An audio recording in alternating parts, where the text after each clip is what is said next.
Yes. Waalaikumsalam Pak Bambang, Ya, kita ketemu salam kenal nggih, Pak. bicara ini. Nggih. Baik, mungkin sedikit perkenalan. Saya Bambang Heri Mulyono. Saat ini menjabat sebagai Kepala Balai Besar Wilayah Sungai Ciliwung Sadane. Ini wilayah kerjanya ada di Jabodetabek, jadi meliputi 13 kabupaten kota dan 3 provinsi, Provinsi Jawa Barat sebagian, Provinsi Banten sebagian, dan DKI Jakarta. Mungkin itu saja ya, sementara nanti kita akan lebih banyak di diskusinya. Baik, siap Pak Bambang. Terima kasih banyak buat perkenalan ini. Udah dikenalin juga sama Pak Bambang. Udah banyak lah yang Pak Bambang lewatin yang kita bisa nanti belajar banyak juga di talk show ini. Nanti kita akan gali satu-satu nih pertanyaan demi pertanyaan. Lalu yang kedua nih, nggak kalah kerennya Pak Siswanto. Mungkin boleh kenalan dulu Pak Siswanto. Baik, terima kasih Mas Adi, Mas Nabil. Assalamualaikum warahmatullahi wabarakatuh. Waalaikumsalam.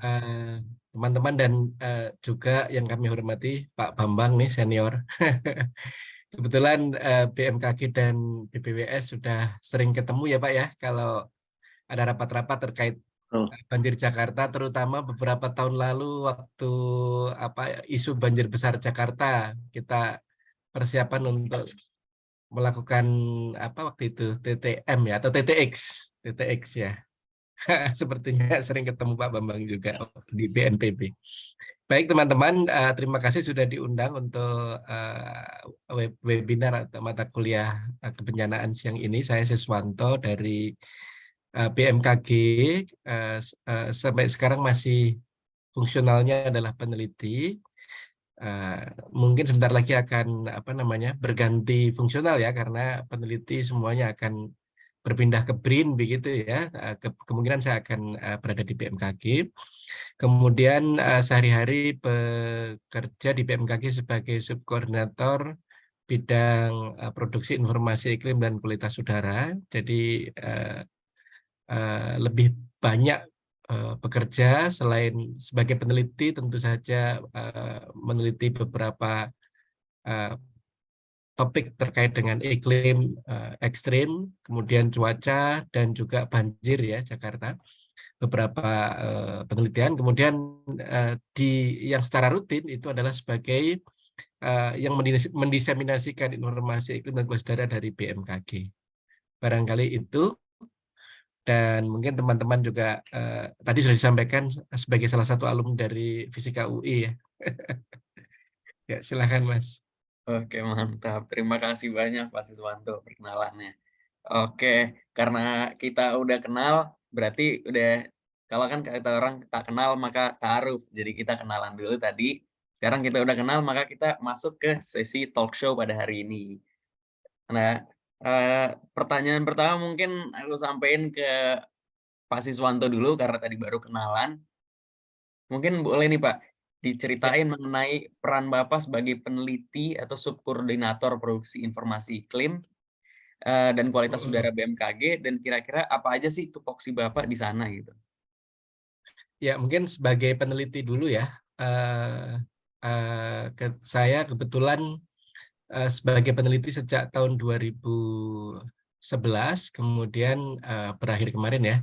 Terus di samping itu beberapa topik dari riset PhD saya itu kaitannya dengan hujan ekstrim Jakarta, menggunakan data historis selama 150 tahun terakhir dan juga data proyeksi iklim masa depan.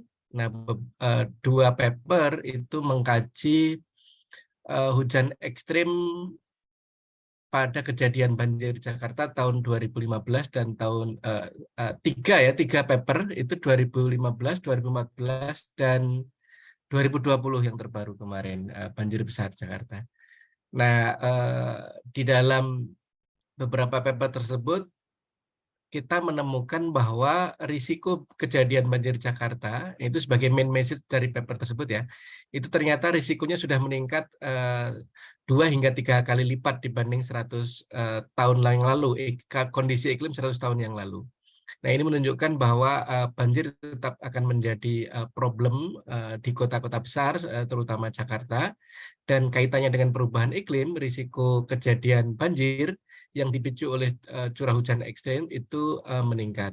Dan banjir yang terakhir, yaitu tahun 2020, 1 Januari kemarin, itu dipicu oleh curah hujan 377 mm yang mungkin dalam sejarah pencatatan hujan itu tertinggi gitu ya. Dan dari paper-paper saya itu kita mendapati bahwa ternyata intensitas hujan pemicu banjir Jakarta, hujan ekstrim pemicu banjir Jakarta itu intensitasnya terus mengalami kenaikan gitu. Dari kejadian satu ke kejadian lainnya di akhir-akhir ini.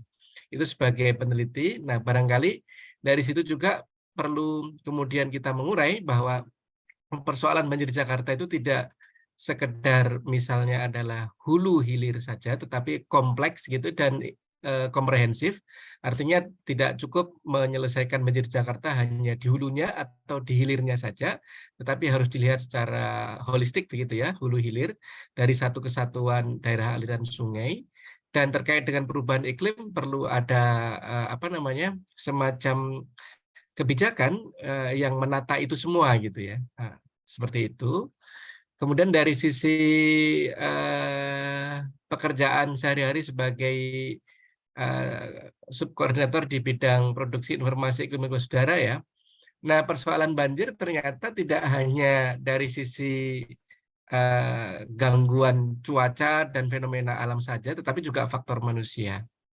Nah, barangkali peran informasi di situ yang bisa langsung diterima oleh publik, dipahami, sistem peringatan dininya berjalan efektif, artinya sistem peringatan dini itu tidak hanya bagus di hulunya, artinya di pembuatnya yaitu BMKG, kemudian pengkoordinator bencananya yaitu BNPB, tetapi dia harus juga langsung bisa dipahami oleh masyarakat sehingga informasi terkait dengan cuaca, iklim, peringatan dini cuaca ekstrim, potensi banjir gitu itu bisa langsung direspon masyarakat, tidak hanya untuk menghindarkan diri dari bencana, kerugian terkait bencana, tetapi juga harapannya sih ini ya direspon secara lebih luas daripada sekedar menghindari banjir ketika itu, tetapi juga respon behavior atau perubahan perilaku masyarakat. Misalnya terkait dengan sampah, kemudian terkait penggunaan air, kemudian terkait dengan infrastruktur ketahanan banjir dari masyarakat sendiri gitu ya. Mungkin tidak nanti dari Pak Bambang mungkin akan banyak menjelaskan terkait dengan infrastruktur pengendali banjir yang dimiliki oleh BPWS atau pemerintah dalam hal ini. Itu mungkin barangkali pengenalan terkait dengan fungsi peneliti maupun fungsi diseminasi informasi dari BMKG. Terima kasih, Mas. Ya, terima kasih banyak Pak Siswanto. Jadi udah kita dengar ya teman-teman, ternyata curah hujan di Jakarta tuh udah naik 2-3 kali lipat, dan bahkan penyebabnya itu bermacam-macam, dari hulu ke hilir tuh kita harus cek semua. Dan mungkin kita bakal dapat informasi lebih lanjut nih dari Pak Bambang mengenai infrastrukturnya juga. Tapi mungkin sebelum itu boleh nggak sih Pak ceritain dulu di peran Bapak tuh sebagai Kepala BBWS Ciliwung Cisadane itu apa aja sih Pak terkait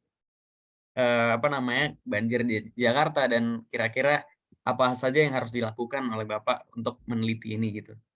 Apa aja tupoksinya gitu?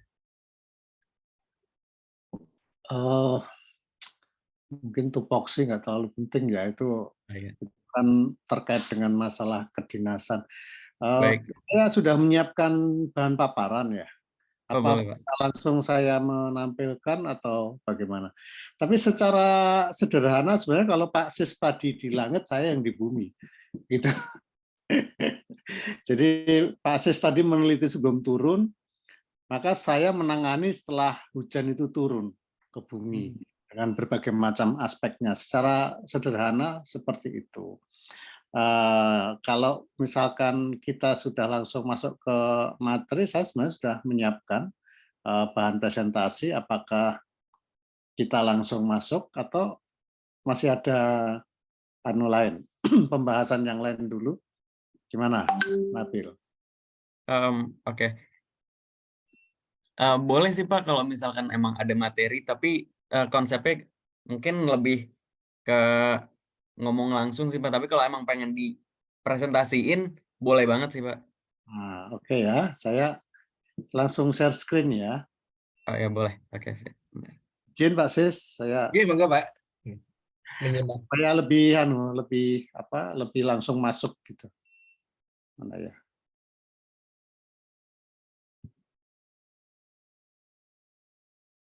Kok nggak muncul ya?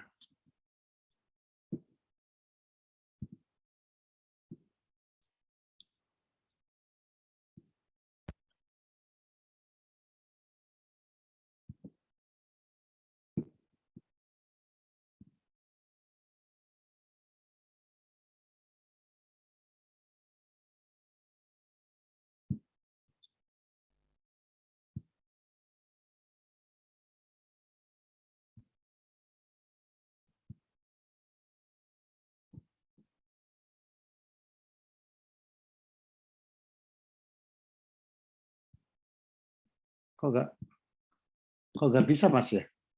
Saya share screen.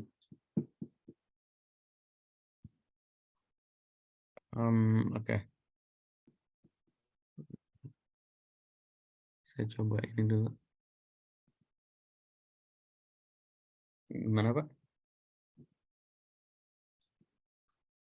Nggak muncul ya.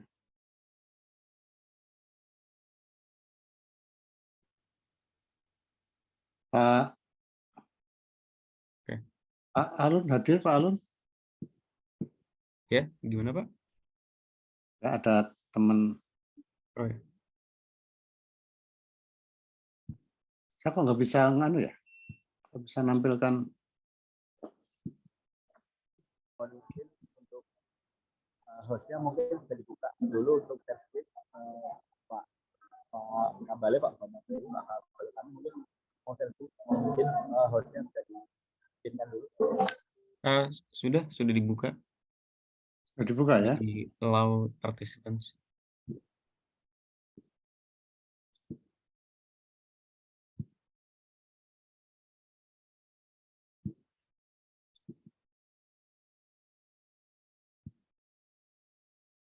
Atau mungkin bisa dibantu share screen sama Adi kali, mungkin, Pak. Dikirim aja filenya ke Adi. Boleh, nomornya.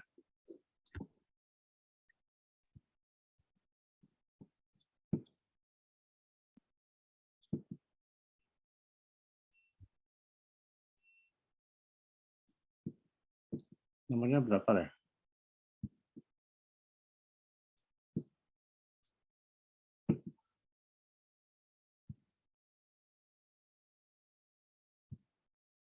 Adi mungkin boleh kirim nomornya ke ini Boleh aja. dikirim via chat Zoom atau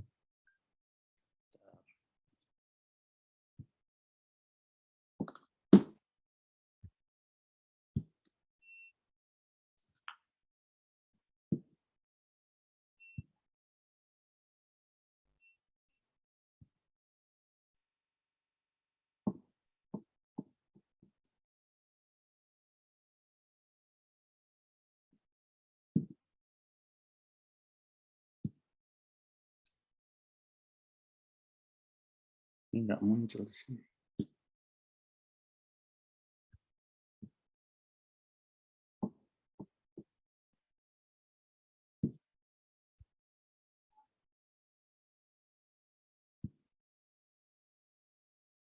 Bentar, ini agak panjang.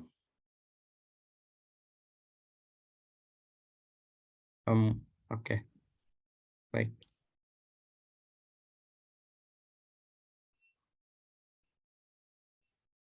Atau mungkin sambil menunggu boleh sambil menunggu Adi presentasi juga, kita mungkin lanjut ke Pak Siswanto dulu sebentar kali ya, Pak?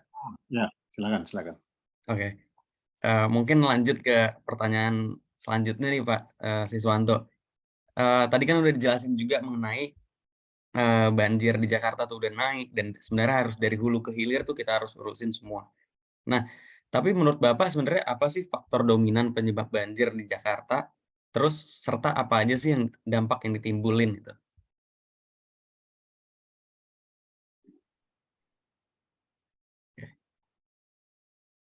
Masih di mute, Pak. Myself, halo, ya sudah Oke, ya. masuk. Baik, terima kasih Mas. Jadi beberapa faktor sebenarnya ya banjir Jakarta memang tentu saja seperti Pak Bambang tadi, banjir tidak lepas dari siklus hidrologi ya, perjalanan air mulai dari langit turun ke bumi. Jadi ketika dari langit turun ke bumi itu BMKG domainnya, kemudian ketika ditampung oleh sungai dan apa namanya mengalir menuju ke laut itu domainnya PU dan BPWS di situ. Kemudian ketika di laut menguap menjadi awan, dan itu adalah proses siklus air yang sebenarnya harus diletakkan sebagai panduan utama dalam pengelolaan banjir di Jakarta ya. Artinya ketika misalkan karena memang sebenarnya banyak faktor, tidak hanya hujan. Nah, mungkin saya boleh share screen ini, kayaknya bisa saya. Bisa share Oh, screen saya? bisa, Ya. Pak. Nah, ya. Nah, ini di sini Jakarta itu sering banjir memang sebenarnya harus dipahami sebagai suatu hal yang keniscayaan juga ya. Pertama, karena memang secara morfologi atau secara geografi dataran Jakarta itu adalah dataran rendah atau disebut dengan floodplain gitu ya. Di situ di sebelah selatannya ada bebukitan dan gunung, Gunung Gede, Gunung Salak, kemudian di wilayah tengahnya bebukitan, di wilayah lerengnya adalah bebukitan, kemudian wilayah tengahnya masih agak tinggi, Depok ke Jakarta itu 8 meter di atas permukaan laut. Jadi memang Jakarta ini adalah deltaic plain gitu ya. Jadi dataran delta yang kalau misalkan air mengalir ke situ kemudian menggenang itu adalah suatu keniscayaan gitu ya.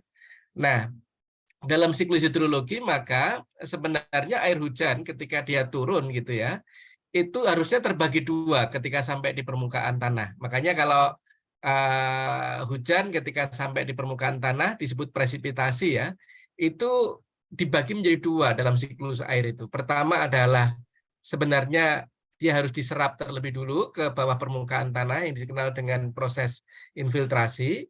Ketika kemudian sebagian yang tidak bisa diserap itu kemudian mengalir ke permukaan. Ini disebut dengan air larian atau runoff, yang nanti di semua daerah aliran sungai itu aliran ini mengarah atau dikumpulkan ke dalam sungai gitu, yang nanti menjadi domainnya Pak Bambang. Nah, teman-teman, masalahnya adalah tadi sudah disampaikan hujan kita cenderung semakin tinggi intensitasnya. Jadi durasinya semakin singkat dan hujan yang turun dalam durasi yang singkat itu semakin intens gitu. Jadi semakin tinggi.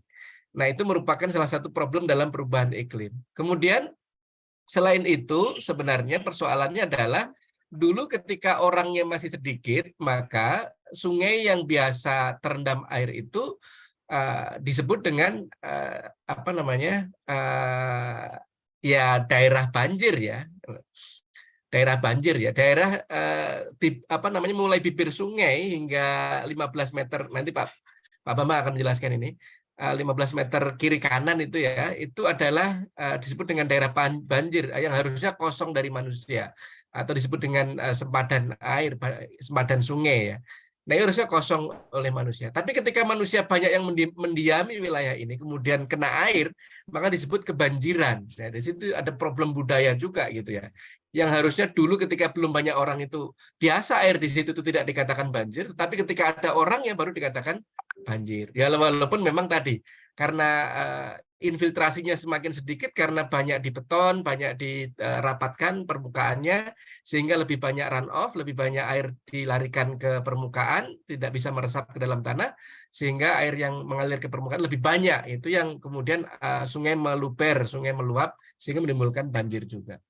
Kemudian, nah ya persoalan lain adalah persoalan yang kenapa Jakarta mudah banjir juga itu, ya mau nggak mau wilayah di utara yang boleh dibilang 40%-nya itu sudah di bawah muka air laut ya. Tentu kalau di bawah muka air laut potensi untuk terendamnya semakin besar ya, dengan semakin meluasnya area yang mengalami penurunan permukaan tanah ya atau ground sinking.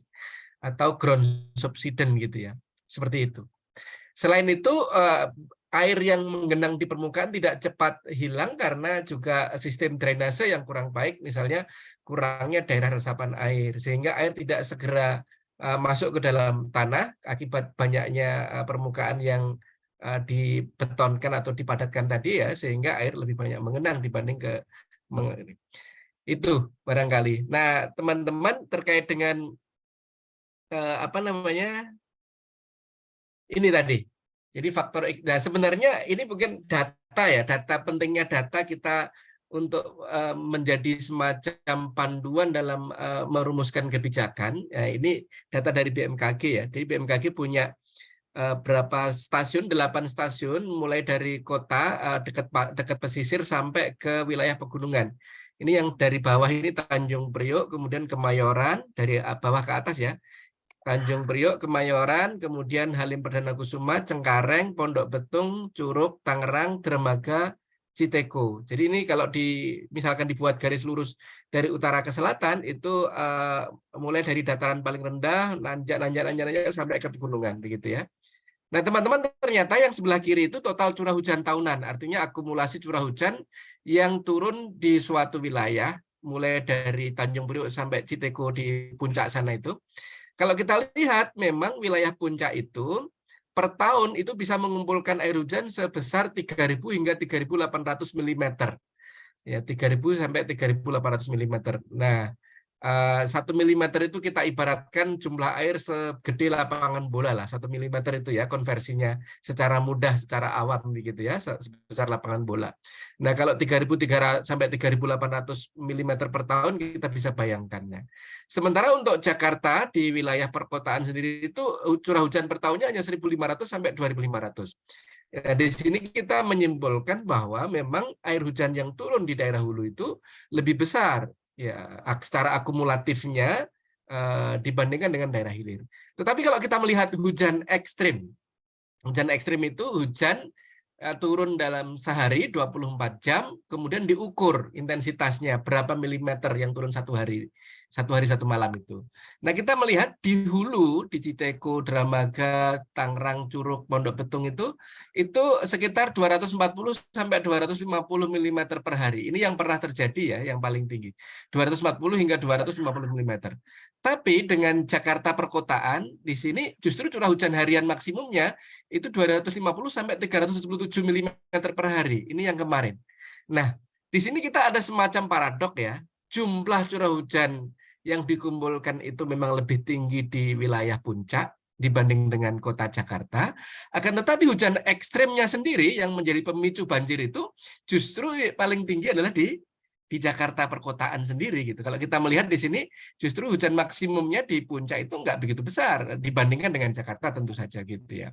Ya walaupun ukuran 250 sudah besar, tapi kalau dibandingkan dengan di perkotaan Halim, Kemayoran, kemudian Tanjung Priok, Cengkareng, Pondok Betung itu sudah 250 sampai hampir 400 begitu ya. Nah, di sini berarti ada dua hal. Pertama, perkotaan secara ekstrim hujan itu mengalami peningkatan yang lebih ekstrim dibanding wilayah hulu, tetapi jumlah hujan yang turun di wilayah hulu itu lebih besar dibandingkan wilayah di hilir.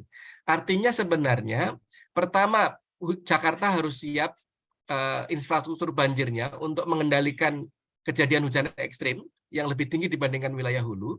Akan tetapi wilayah hulu juga harus bisa menahan air supaya tidak segera turun ke Jakarta, karena secara total jumlah curah hujan, hulu itu menerima hujan yang lebih banyak dibanding Jakarta secara total begitu. Nah, ini mungkin menjadi insight bahwa tadi saya katakan persoalan banjir Jakarta itu harus dilihat secara komprehensif dan holistik, hulu hilir, kemudian juga ekologisnya secara menyeluruh begitu. Barangkali itu Mas nanti yang mungkin bisa diteruskan kembali. Baik, menarik banget nih guys. Oke, mungkin gimana Adi udah bisa dipresentasiin?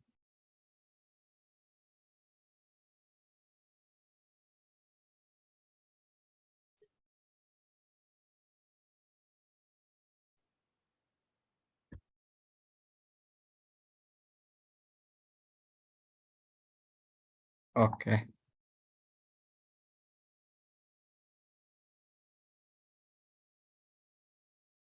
Siap. Untuk Pak Bambang dipersilahkan.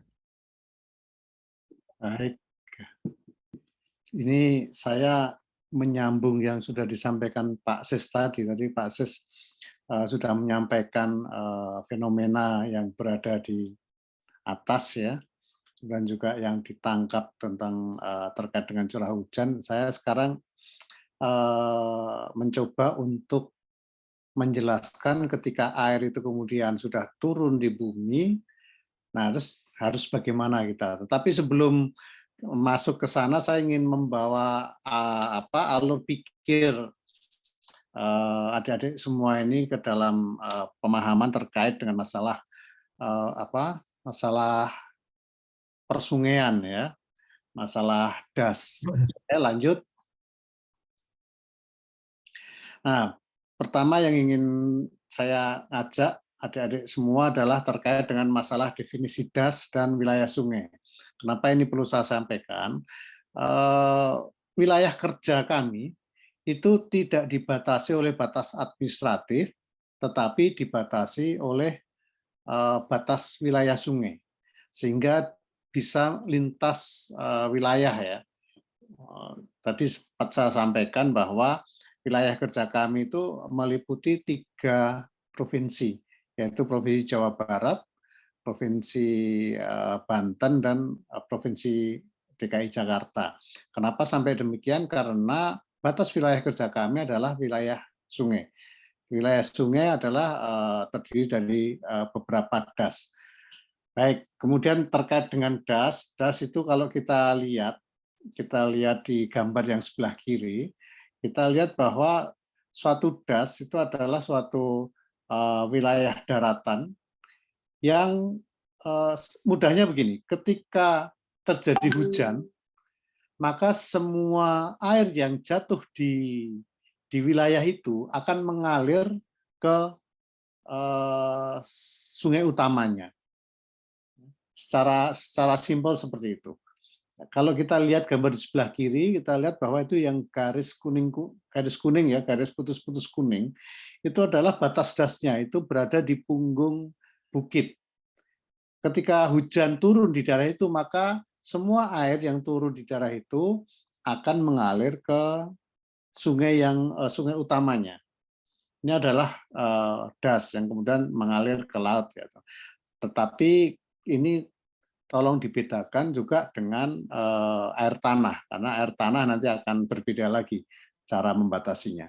Di sana ada CAT ya, itu akan berbeda lagi. Tetapi untuk das, daerah aliran sungai, maka kita dibatasi dengan punggung topografi ya, punggung topografi di situ.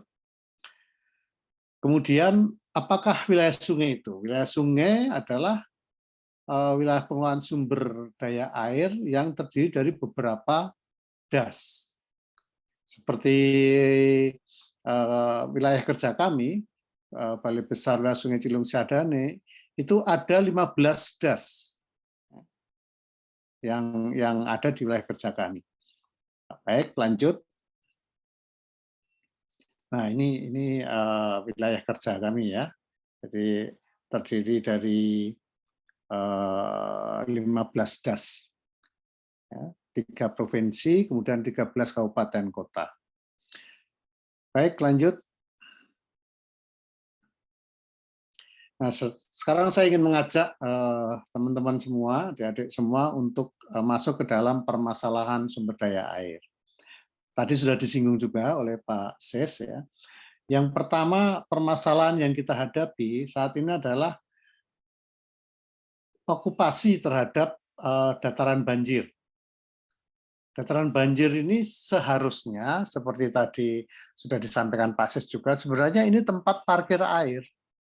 Ketika air meluap, maka disitulah tempatnya air, sehingga kalau misalkan tidak ada orang yang masuk di dalam kawasan itu sebenarnya tidak ada banjir, nggak ada masalah. Tapi ketika orang kemudian mendiami pada dataran banjir ini, maka kemudian timbul istilah kebanjiran tadi. Padahal sebenarnya bukan air yang mendatangi orang, tapi orang yang mendatangi air. Nanti adik-adik ini bisa lihat di lapangan banyak sekali lokasi-lokasi seperti ini, Kampung Melayu, kemudian Rawajati, itu kebanyakan seperti ini. Dataran rendah yang kemudian dihuni oleh manusia. Kemudian yang berikutnya adalah perubahan tutupan lahan. Nanti di belakang juga akan saya jelaskan pengaruhnya seperti apa, perubahannya seperti apa saat ini, pengaruhnya seperti apa, dan tadi juga disampaikan Pak Ses bahwa banjirnya itu terjadi peningkatan. Kalau saya mengatakan justru dengan curah hujan yang sama, itu limpasan permukaannya menjadi lebih besar, antara 150 sampai 200%, bahkan lebih ya. Apalagi kalau ditambah curah hujannya juga tambah besar. Artinya itu akan menambah lagi besarnya banjir yang harus diterima oleh di bagian hilir ya. Kemudian yang ketiga adalah masalah okupasi lahan di sempadan sungai. Ini terkait dengan yang pertama tadi ya. Jadi kalau kita lihat foto itu di belah kanan bawah bagaimana sungai itu kemudian hanya diberi tempat yang misalkan tadinya harusnya 30 meter, hanya diberi tempat 15 meter, 10 meter. Sehingga ketika air meningkat, debit air meningkat, ya pasti akan terjadi banjir tadi. Sebenarnya sungai ini bisa kita ibaratkan jalan ya. Kalau jalan dilewati mobil, ketika mobilnya tambah banyak, jalannya macet. Tetapi kalau sungai tidak. Ketika airnya tambah banyak, sedangkan jalan airnya kecil, maka airnya akan cari jalan sendiri. Itu yang kemudian dikatakan banjir ya, meluap membanjiri pemukiman-pemukiman. Baik, lanjut. Ini untuk di Jakarta, isu strategisnya adalah banjir, kemudian berkurangnya daerah resapan, ya, kemudian ada penurunan muka tanah. Ini kalau kita lihat yang gambar sebelah yang nomor 3 ya, itu kalau kita lihat sea levelnya pada 14 Agustus ya, 2013 itu ada di atas itu. Kemudian 2009 ada yang di bawah, tetapi tanahnya ada di bawah, lebih di bawah lagi. Ini karena apa? Di satu sisi memang betul terjadi kenaikan muka air laut, tetapi di sisi lain terjadi penurunan muka tanah disebabkan oleh salah satunya adalah oleh eksploitasi air tanah yang berlebihan. Kemudian yang berikutnya terkait kualitas air. Kualitas air kalau di kota-kota sangat parah ya. Sebenarnya bisa saya tunjukkan bagaimana air itu kualitasnya jelek sekali, tetapi jangan salah bahwa air itulah yang kemudian kita konsumsi setelah diolah lebih dulu tentunya. Baik, lanjut. Ini peta sebaran banjir, lanjut saja. Baik, ini saya ingin menjelaskan terkait masalah perubahan tata guna lahan tadi. Kalau kita perhatikan, ada 4 gambar di sini. Yang sebelah kiri adalah gambar ketika hutan-hutan kita masih bagus ya, masih banyak pohonnya. Maka di situ ketika hujan turun, maka yang akan menjadi limpasan permukaan atau runoff itu berkisar antara 0 sampai 20%. Yang 80 sampai 100% itu meresap ke dalam tanah. Terjadi infiltrasi ke dalam tanah yang kemudian menjadi air tanah yang mengalir secara perlahan ke daerah rendah. Kemudian ketika kita melihat di sebelah kanannya, ketika mulai ada pemukiman, ada rumah-rumah, ada kawasan industri, jalan, dan lain sebagainya, maka koefisien runoff-nya mulai meningkat. Jadi ketika hujan turun dengan intensitas yang sama, ini yang menjadi limpasan permukaan 10-30%, sedangkan yang meresap 70-90%. Kemudian yang bawah kiri, ketika perumahan semakin banyak, koefisien runoff-nya semakin meningkat, infiltrasinya semakin mengecil. Ini juga yang menyebabkan kenapa air tanah kita semakin lama juga semakin dalam, karena memang infiltrasinya mengecil. Kemudian ketika kemudian berkembang menjadi daerah perkotaan, daerah industri, maka sebagian besar hujan yang turun akan menjadi runoff, akan menjadi limpasan permukaan, dan hanya sebagian kecil saja yang masuk ke dalam tanah. Karena apa? Karena halamannya sudah dibeton, kemudian sudah banyak rumah, sudah banyak aspal, kawasan industri juga begitu, tempat parkirnya di semen ya, sehingga tidak ada lagi air hujan yang meresap ke dalam tanah. Baik, lanjut. Nah, saya ingin menunjukkan ke adik-adik semua ya, bagaimana perubahan tata guna lahan di daerah Jabodetabek. Kalau kita lihat pada tahun 72 sebelah kiri atas, itu yang warna merah itu adalah daerah pemukiman. Jadi masih sedikit sekali. Ya, kemudian kita lihat perkembangannya di bawahnya tahun 83 yang warna merah semakin besar, tahun 90 semakin membesar lagi, sampai kemudian kita lihat pada tahun 2020 sebagian besar sudah berwarna merah. Artinya apa? Sebagian besar sudah menjadi kawasan pemukiman, kawasan industri yang seperti tadi saya jelaskan, koefisien limpasannya juga besar. Sehingga dengan curah hujan yang sama pun akan menghasilkan debit air, limpasan permukaan yang masuk ke dalam sungai ya, itu juga membesar karena sebagian besar dari curah hujan itu kemudian menjadi limpasan permukaan yang kemudian mengalir ke arah hilir. Ini salah satu hal kenapa banjirnya semakin lama semakin besar dan juga semakin sering. Ini kalau dari kacamata kami seperti ini. Mungkin nanti juga mudah-mudahan tetap sinkron dengan yang diamati Pak Sis ya. Baik, lanjut. Nah, ini adalah hasil perhitungan kami. Ya. Pada sungai yang sama dengan periode ulang yang sama itu mengalami peningkatan debit yang cukup signifikan. Sebagai contoh, kita lihat yang nomor 5 ya, Kali Krukut. Kali Krukut itu pada tahun 97, perhitungan debit banjir dengan periode ulang 25 tahun itu tercatat 135 meter kubik per detik. Pada tahun 2014, ini berselang berapa tahun ini? Sekitar 20 berapa ini? 17 tahun ya. Berselang 17 tahun, debit banjir dengan periode ulang 25 dari Kali Krukut ini meningkat menjadi 212 meter kubik per detik.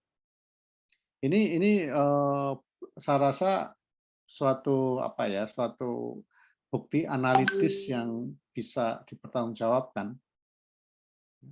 Kemudian kita lihat juga Kali Ciliwung. Kali Ciliwung pada tahun 97, debit banjir periode ulang 100 tahun itu nilainya 570 meter kubik per detik. Pada tahun 2013 kita hitung lagi, ternyata 570 meter kubik per detik itu dicapai pada debit banjir dengan periode ulang 50 tahun. Artinya frekuensi terjadi banjir yang 570 ini, 570 meter kubik per detik ini meningkat. Jadi lebih sering dibandingkan perhitungan tahun 97.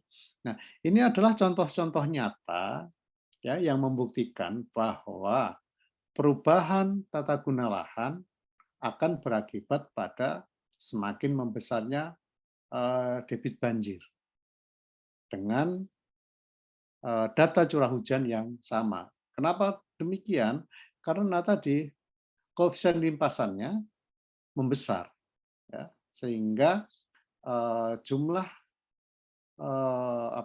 air yang turun akibat hujan yang meresap ke dalam tanah dengan yang menjadi limpasan permukaan sebagian besar akan menjadi limpasan permukaan. Ini yang menyebabkan debit banjirnya menjadi membesar. Baik, lanjut.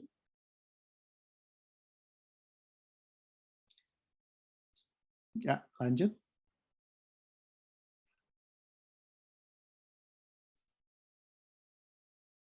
Ini informasi saja, seperti yang tadi saya sampaikan, bahwa ada beberapa daerah yang mengalami penurunan muka tanah. Kalau tadi Pak Sis menyebut ground subsidence, kalau kami menyebutnya land subsidence, sama saja. Itu penurunan muka tanah. Kita lihat di daerah Muara Baru Timur, itu penurunannya cukup pesat, ya, 12 cm per tahun. Jadi kalau dalam 10 tahun itu sudah 1 meter lebih muka tanahnya turun. Dan ini bervariasi ya. Bervariasi di Cengkareng sana 5 cm per tahun, tetapi yang paling besar memang di Muara Baru Timur itu 12 cm per tahun. Dan saat ini kami dari PUPR bersama-sama dengan Pemprov DKI juga sedang melakukan pembangunan tanggul pantai untuk menahan supaya air laut tidak masuk ke daratan. Baik, lanjut.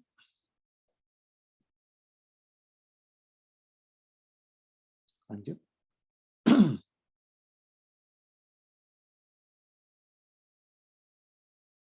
Nah, kemudian bagaimana konsep penanggulangan banjir di Jabodetabek? Jadi ada beberapa strategi ya ketika kita melakukan pengendalian banjir sebenarnya, yang lebih tepat adalah pengendalian banjir untuk di Jabodetabek. Kita bagi menjadi 3 zona, zona hulu, tengah, dan hilir.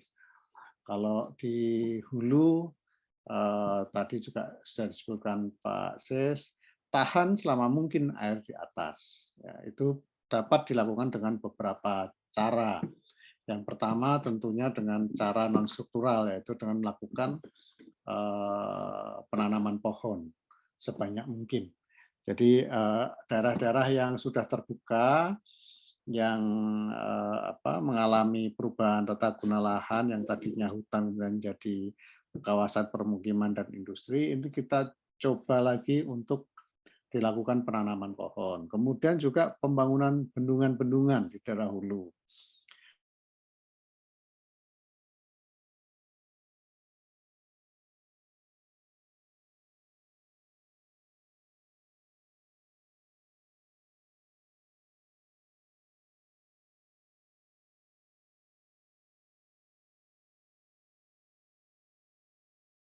Untuk daerah hulu itu strateginya, kemudian di daerah tengah kita tetap membangun situ embung, kemudian juga kita bangun sumur-sumur resapan.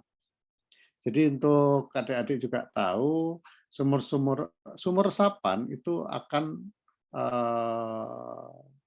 lebih tepat dibangun di daerah atas ya, yang muka air tanahnya cukup rendah. Jadi antara dasar sumur dengan muka air tanah tertinggi paling tidak ada selisih sekitar 1 meter, itu yang paling efektif ya. Sehingga ada kesempatan air itu meresap ke dalam tanah. Kalau muka air tanahnya tinggi, maka sumber resapan tidak akan efektif untuk digunakan memasukkan air ke dalam tanah. Kemudian juga selain membangun sumber resapan, juga kita bangun kolam-kolam retensi. Kolam retensi tujuannya adalah memarkir air dulu, ya, sebelum. Jadi dari sungai kita belokkan ke kolam retensi, kita parkir dulu, kemudian nanti akan dilepas secara perlahan kembali ke dalam sungai. Ini tujuannya supaya tidak semua limpasan permukaan itu mengalir dari hulu langsung ke hilir. Jadi sebagian kita tahan dan dikeluarkan secara gradual, ya, secara pelan-pelan. Itu. Kemudian juga tentunya normalisasi sungai itu juga kita lakukan untuk pengendalian banjirnya. Kalau di daerah hilir ini tentunya juga konsepnya berbeda, ya, strateginya berbeda dengan di daerah hulu ataupun tengah. Kalau di daerah hilir kita melakukan normalisasi sungai, kemudian tanggul, pembangunan tanggul, ya. Kemudian juga sedimen trap dan pembangunan kanal-kanal, ya. Selain itu juga kita membangun polder yang dilengkapi dengan pompa. Ini tujuannya adalah untuk mengumpulkan air-air, ya, yang kalau tidak ada polder itu air itu akan tersebar kemana-mana, tidak teratur gitu, sehingga kemudian kita siapkan polder untuk menarik air-air itu supaya masuk ke dalam polder, kemudian kita pompa ke laut. Ini strategi-strategi di dalam pengendalian banjir di daerah Jabodetabek. Oke, lanjut. Ini mungkin sekedar cerita saja bahwa di Jakarta ini sebenarnya kita sudah punya master plan untuk pengendalian banjir Jakarta. Dan kami sekarang melaksanakan master plan ini. Tentunya master plan ini sudah mengalami beberapa kali review. Yang pertama, master plan dibuat tahun 73, sudah lama sekali. Mungkin adik-adik belum lahir ini, ya. Tahun 73, kemudian beberapa kali direview. Tahun 97 direview, 2007 direview lagi, dan saat ini juga sedang dilakukan review lagi. Jadi memang secara periodik harus kita review menyesuaikan dengan perkembangan perkembangan perkotaan, ya, terutama, sehingga perencanaan kita itu betul-betul aktual, mewakili kondisi real yang terjadi saat ini. Baik, lanjut. Nah, ini adalah skema dari sistem pengendalian banjir Jakarta. Ini untuk pengetahuan itu saja bagi adik-adik, ya. Kalau kita lihat, kita mulai dari sebelah selatan itu di bawah, ya, yang dari bawah. Kalau di gambar ini di bawah, ini dari sebelah selatan di daerah hulu, kami membangun 2 bendungan, yaitu Bendungan Ciawi dan Bendungan Sukamahi. Ini yang kemarin adik-adik sempat ke sana, ya, sempat melihat ke sana, ya. Kemudian di tengah-tengah kami melakukan normalisasi, ya, kemudian itu ada titik yang merah, itu garis merah sudetan. Nah, ini sudetan ini tujuannya adalah mengurangi puncak banjir di Kali Ciliwung. Kita alihkan ke Kali Cipinang, ya, ke sebelah kanan yang itu. Kemudian dari Kali Cipinang dialirkan ke Kanal Banjir Timur. Ini mengurangi beban dari Kali Ciliwung karena Kanal Banjir Timur masih cukup kapasitasnya masih cukup mampu untuk kita bebani debit air dari Kali Ciliwung. Kemudian dari situ masuk ke pintu air Manggarai, kemudian masuk ke Kanal Banjir Barat. Ini secara umum sistem pengendalian banjir Jakarta seperti itu. Kemudian kalau kita lihat di daerah pantai, di daerah utara, itu ada Waduk Pluit, ada Waduk Ancol, Sunter, ya. Ini fungsinya adalah seperti tadi yang saya sampaikan sebagai polder-polder yang untuk mengumpulkan air-air di sekelilingnya sehingga tidak menyebar kemana-mana airnya, dikumpulkan dalam waduk-waduk itu, kemudian kita pompa ke laut. Dan ini sebenarnya juga harus dilengkapi dengan drainase-drainase di dalam. Kalau ini kita lihat kanal banjir barat, kanal banjir timur kan seperti mangkok. Yang di dalam mangkok itu perlu kita membuat saluran-saluran drainase, sistem drainase untuk mengendalikan banjir yang berada di dalam kota. Sedangkan untuk yang kanal banjir barat dan kanal banjir timur ini peruntukannya adalah untuk menampung air-air yang dari arah selatan, dari Kali Cipinang, Kali Sunter, Kali Buaran, ya, kemudian yang tadi 15 sungai tadi dicegat, ya, dicegat oleh kanal banjir barat dan kanal banjir timur untuk tidak masuk ke dalam kota Jakarta. Ini mungkin masih banyak ini ke belakangnya, tapi apa saya lanjutkan atau kita berdiskusi dulu?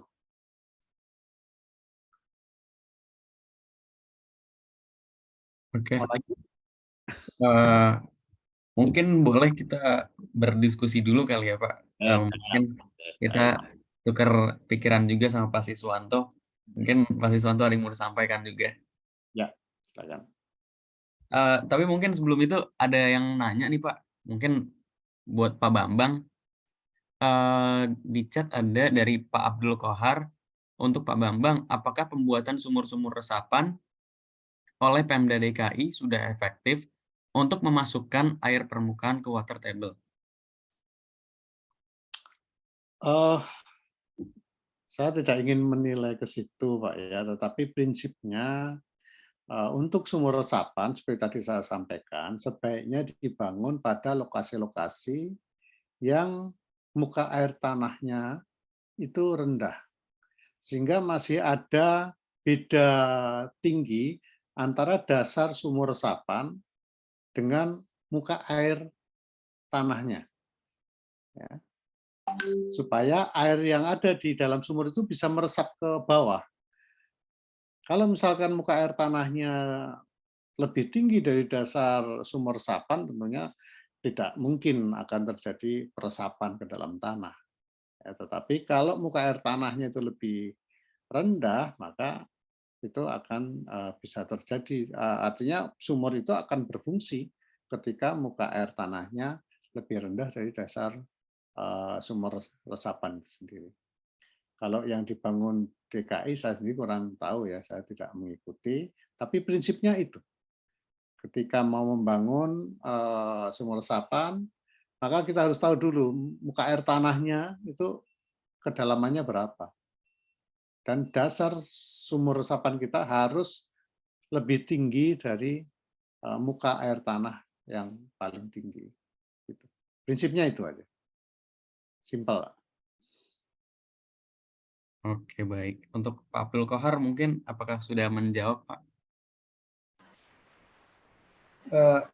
Ya, salam kenal untuk semuanya. Tadi Pak Bambang bilang minimal ada selisih ya sekitar 1 meteran gitu ya antara permukaan dengan yang di bawah. Kalau kita lihat kan Jakarta, wilayah yang paling tinggi itu di selatan ya kan, Jakarta Selatan, kemudian Jakarta Timur bagian selatan ya kan. Kemudian saya perhatikan banyak sekali sumur-sumur semacam sumur-sumur resapan yang itu dibangun di sekitar jalan gitu kan, atau mungkin di pinggir jalan, yang kemudian pada saat terjadi hujan besar, kemudian memang saya perhatikan sih terjadi resapan ya, artinya bahwa banjir yang biasanya muncul pada wilayah tersebut misalnya bisa hilang dalam 1 atau 2 jam gitu. Berarti kan artinya wilayah tersebut sudah memenuhi kriteria bahwa sumur itu dibangun sudah sesuai dengan perbedaan antara air tanah dengan air permukaannya kan. Tapi saya juga ada lihat juga sumur-sumur resapan yang dibangun itu justru pada wilayah yang miring gitu kan. Miring. Akibatnya apakah efektif sumur tersebut? Seharusnya kan kalau logis berpikir kita, sumur itu dibangun pada wilayah yang mungkin barangkali agak cekung gitu kan. Sehingga lebih cepat air itu masuk ke dalam sumur resapan tersebut gitu. Artinya mungkin ada yang efektif, ada yang tidak efektif yang dilakukan oleh pemerintah dalam mengatasi banjir di Jakarta barangkali, Pak. Ya, memang sumber resapan itu kan sebenarnya bukan infrastruktur utama ya dalam pengendalian banjir. Ya, lebih kita arahkan untuk dilaksanakan secara massal supaya kemudian efeknya terasa. Kalau saya sebenarnya lebih mengarahkan sumber resapan ini ada di daerah permukiman. Daerah permukiman, misalkan setiap rumah membuat satu sumber resapan, sehingga hujan yang turun di halaman rumah itu bisa dimasukkan ke dalam sumber resapan itu. Nah, kalau ada 1.000 rumah, maka akan ada 1.000 kubik yang ditangkap. Misalkan kita membuat sumur resapan dengan volume 1 meter kubik, ya itu sangat kecil sebenarnya. Bisa lebih dari itu, tetapi anggap saja 1 meter kubik kapasitas sumurnya. Kalau misalkan kita bisa menangkap 1.000 kubik saja, itu kan sudah merupakan sumbangan yang cukup besar terhadap mengurangi limpasan permukaan tadi. Jadi memang pemilihan lokasi itu juga cukup mempengaruhi ya terhadap efektivitas dari sumur resapan. Kalau saya sendiri, yang pasti infrastruktur utama untuk pengendalian banjir bukan sumur resapan. Sumur resapan adalah untuk menambah dari yang tadi kita menahan supaya air itu jangan menjadi limpasan permukaan, tetapi air itu kita usahakan supaya masuk ke dalam tanah. Itu menggunakan sumur resapan itu. Seperti itu Pak Abdul Kohar. Ya, terima kasih Pak Bambang. Oke, baik. Terima kasih banyak untuk Pak Abdul Kohar untuk pertanyaannya dan Pak Bambang untuk jawabannya juga. Oke, makin menarik nih topik yang dibicarakannya. Tapi mungkin sebelum kita lanjut presentasi oleh Pak Bambang, kita kembali ke Pak Siswanto ya. Untuk Pak Siswanto nih, oke, kan tadi sudah dijelaskan mengenai sistem, terus juga udah dijelaskan mengenai cara menanggulangi banjir dari perspektif Pak Bambang. Nah, mungkin boleh nih dari Pak Siswanto ngasih dari perspektif Pak Siswanto mengenai bagaimana sih Pak menurut Bapak dan mungkin dari perspektif Bapak menanggulangi banjir di Jakarta itu mungkin dari perspektif meteorologi atau klimatologi, dan juga apakah penanganan banjir sejauh ini sudah tepat gitu?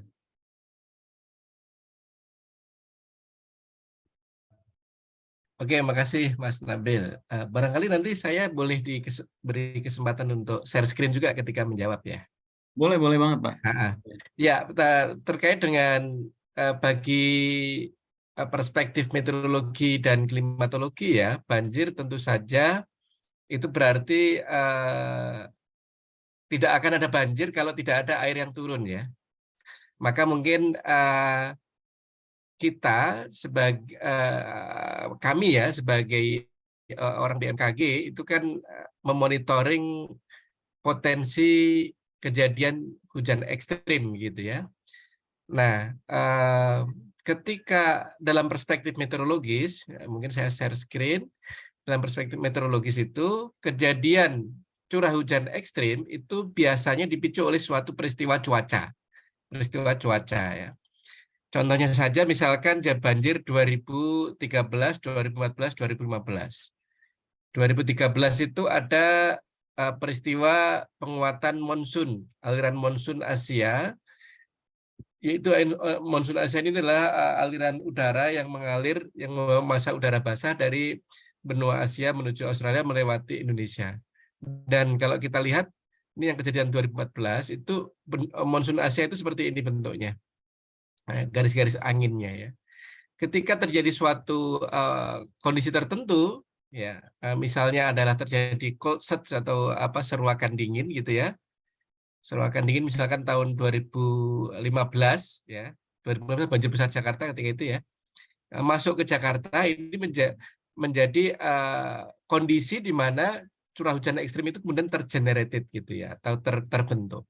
Nah, ketika ini bisa diprediksikan beberapa hari sebelumnya atau potensi itu bisa diprediksikan begitu ya, maka sebenarnya itu bisa menjadi semacam warning atau peringatan dini sehingga tindakan mitigatif itu bisa dilakukan baik untuk keselamatan warganya ataupun oleh BPBD untuk melakukan tindakan-tindakan antisipatif untuk misalnya pengelolaan atau BPWS juga ya untuk pengelolaan apa namanya pompa air atau pengelolaan apa namanya tinggi sungai gitu ya, seperti itu. Jadi ketika misalnya atmosfernya itu sudah mengindikasi sesuatu, maka muncul peringatan dini. Yang peringatan dini itu pertama adalah untuk pengelolaan penanganan banjir sendiri bila terjadi kejadian banjir. Yang kedua adalah masyarakat itu sudah siap melakukan antisipasi. Kalaupun kejadian banjir maka tidak akan ada misalkan korban secara lebih luas baik dari jiwa maupun materi gitu. Itu dari perspektif meteorologi. Jadi peringatan dini yang handal, yang kuat, yang bisa secara akurat bisa memberitakan sebelum kejadian gitu ya, sehingga dilakukan tindakan mitigatif gitu ya. Kemudian selain itu adalah secara klimatologis. Secara klimatologis ini saya akan menunjukkan suatu data yang saya olah ya. Sebentar. Suatu data ini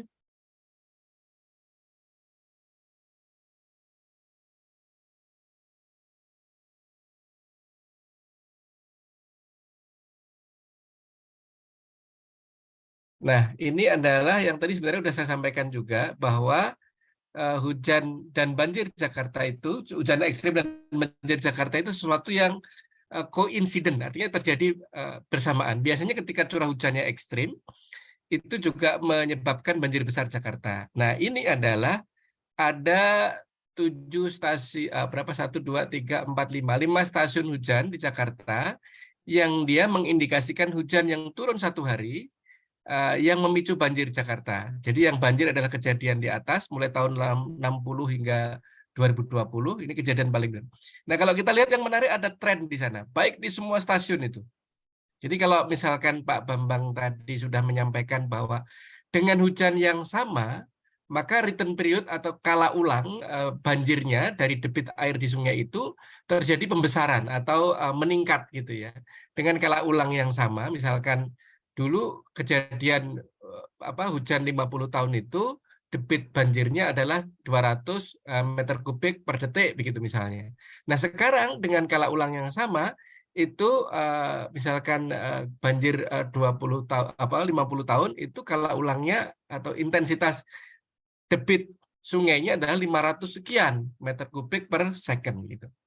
Nah, sebenarnya itu juga kita lakukan untuk selain kita menunjukkan rentetan deret waktu data hujan yang intensitasnya terus naik gitu ya, hampir di semua tempat, menunjukkan tren kenaikan, artinya hujan itu tidak hanya nanti adalah kapasitas lingkungan berupa tata guna lahan, tetapi juga memang secara atmosfer sendiri hujannya meningkat gitu ya. Nah, ini saya tunjukkan perhitungan kala ulang untuk hujan Jakarta ya, yang memicu banjir.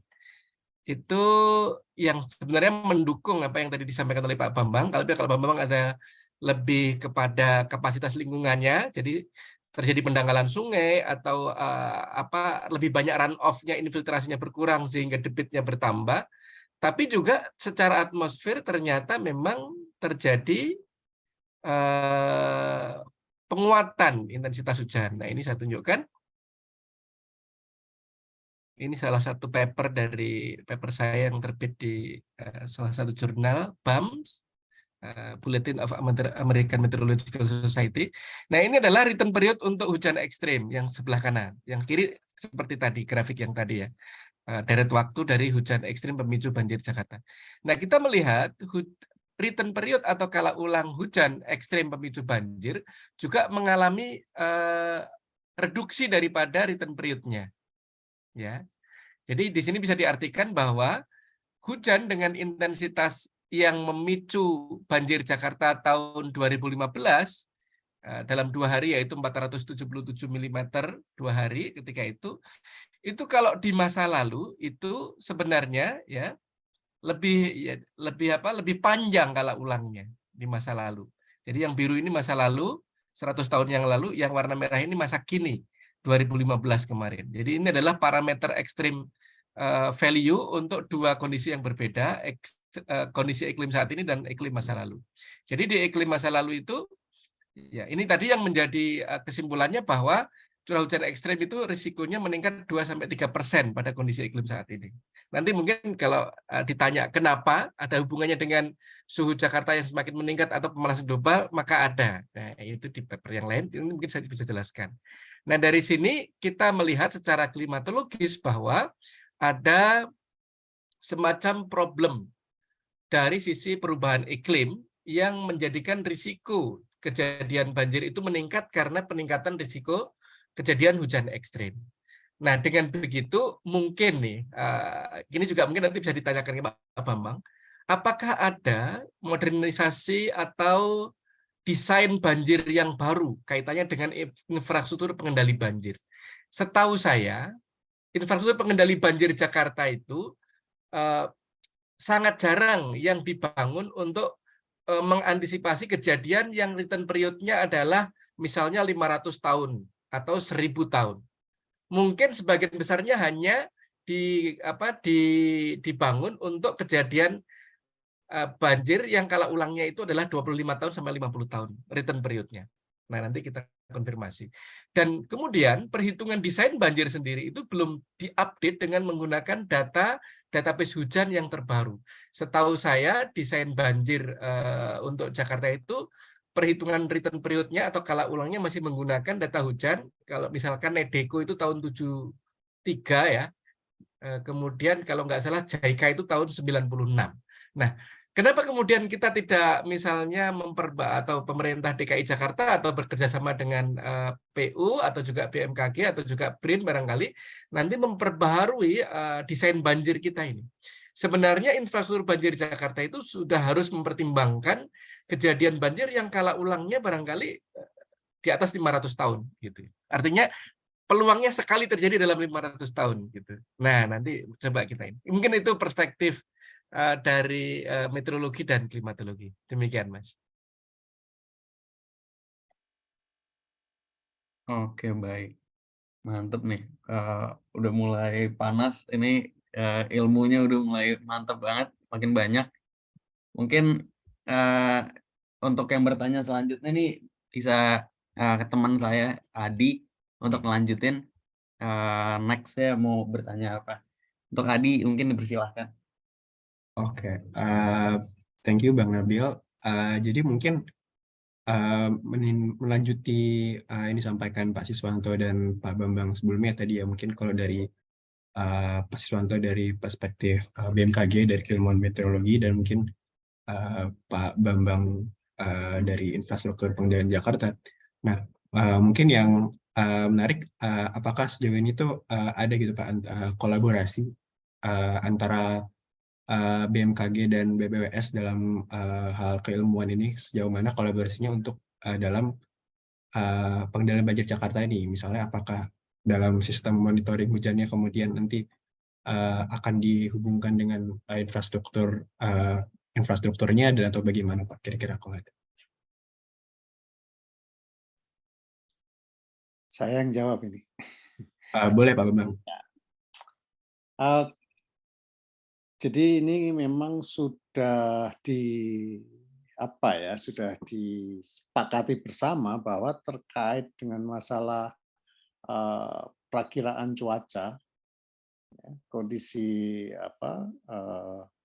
iklim itu panglimanya adalah BMKG, sehingga kami pun di dalam sistem aplikasi kami untuk monitoring tinggi muka air, untuk monitoring banjir, prediksi cuaca, kami ngelinknya ke BMKG. Jadi itu sudah suatu keniscayaan ya bahwa kami harus bekerja sama dengan BMKG, termasuk juga untuk data-data curah hujan, data iklim. Ini kami juga bertukar data ya, tukar data, kemudian juga kami juga ngelink ke BMKG. Dan itu sudah sering sekali kita bertemu ya Pak Sis, bahkan Betul, Pak. Ibu Diko Rita pun sering diundang ke PU juga untuk terkait dengan masalah kalau terjadi prediksi-prediksi cuaca ekstrim itu pasti kami akan mengundang dari BMKG. Itu adik-adik mahasiswa. Jadi sebenarnya kerjasama antar instansi itu sudah saat ini betul-betul sudah sangat pasif ya, sangat solid. Gitu. Saya sebenarnya akan tunjukkan pada paparan berikutnya bagaimana di dalam mitigasi itu kami menggunakan data-data yang diunggah oleh BMKG. Itu kami gunakan, termasuk saat ini kalau saya monitor cuaca di Jakarta di mana akan turun hujan dan saya harus memerintahkan Satgas untuk bergerak, itu datanya saya ambil dari BMKG. Gitu.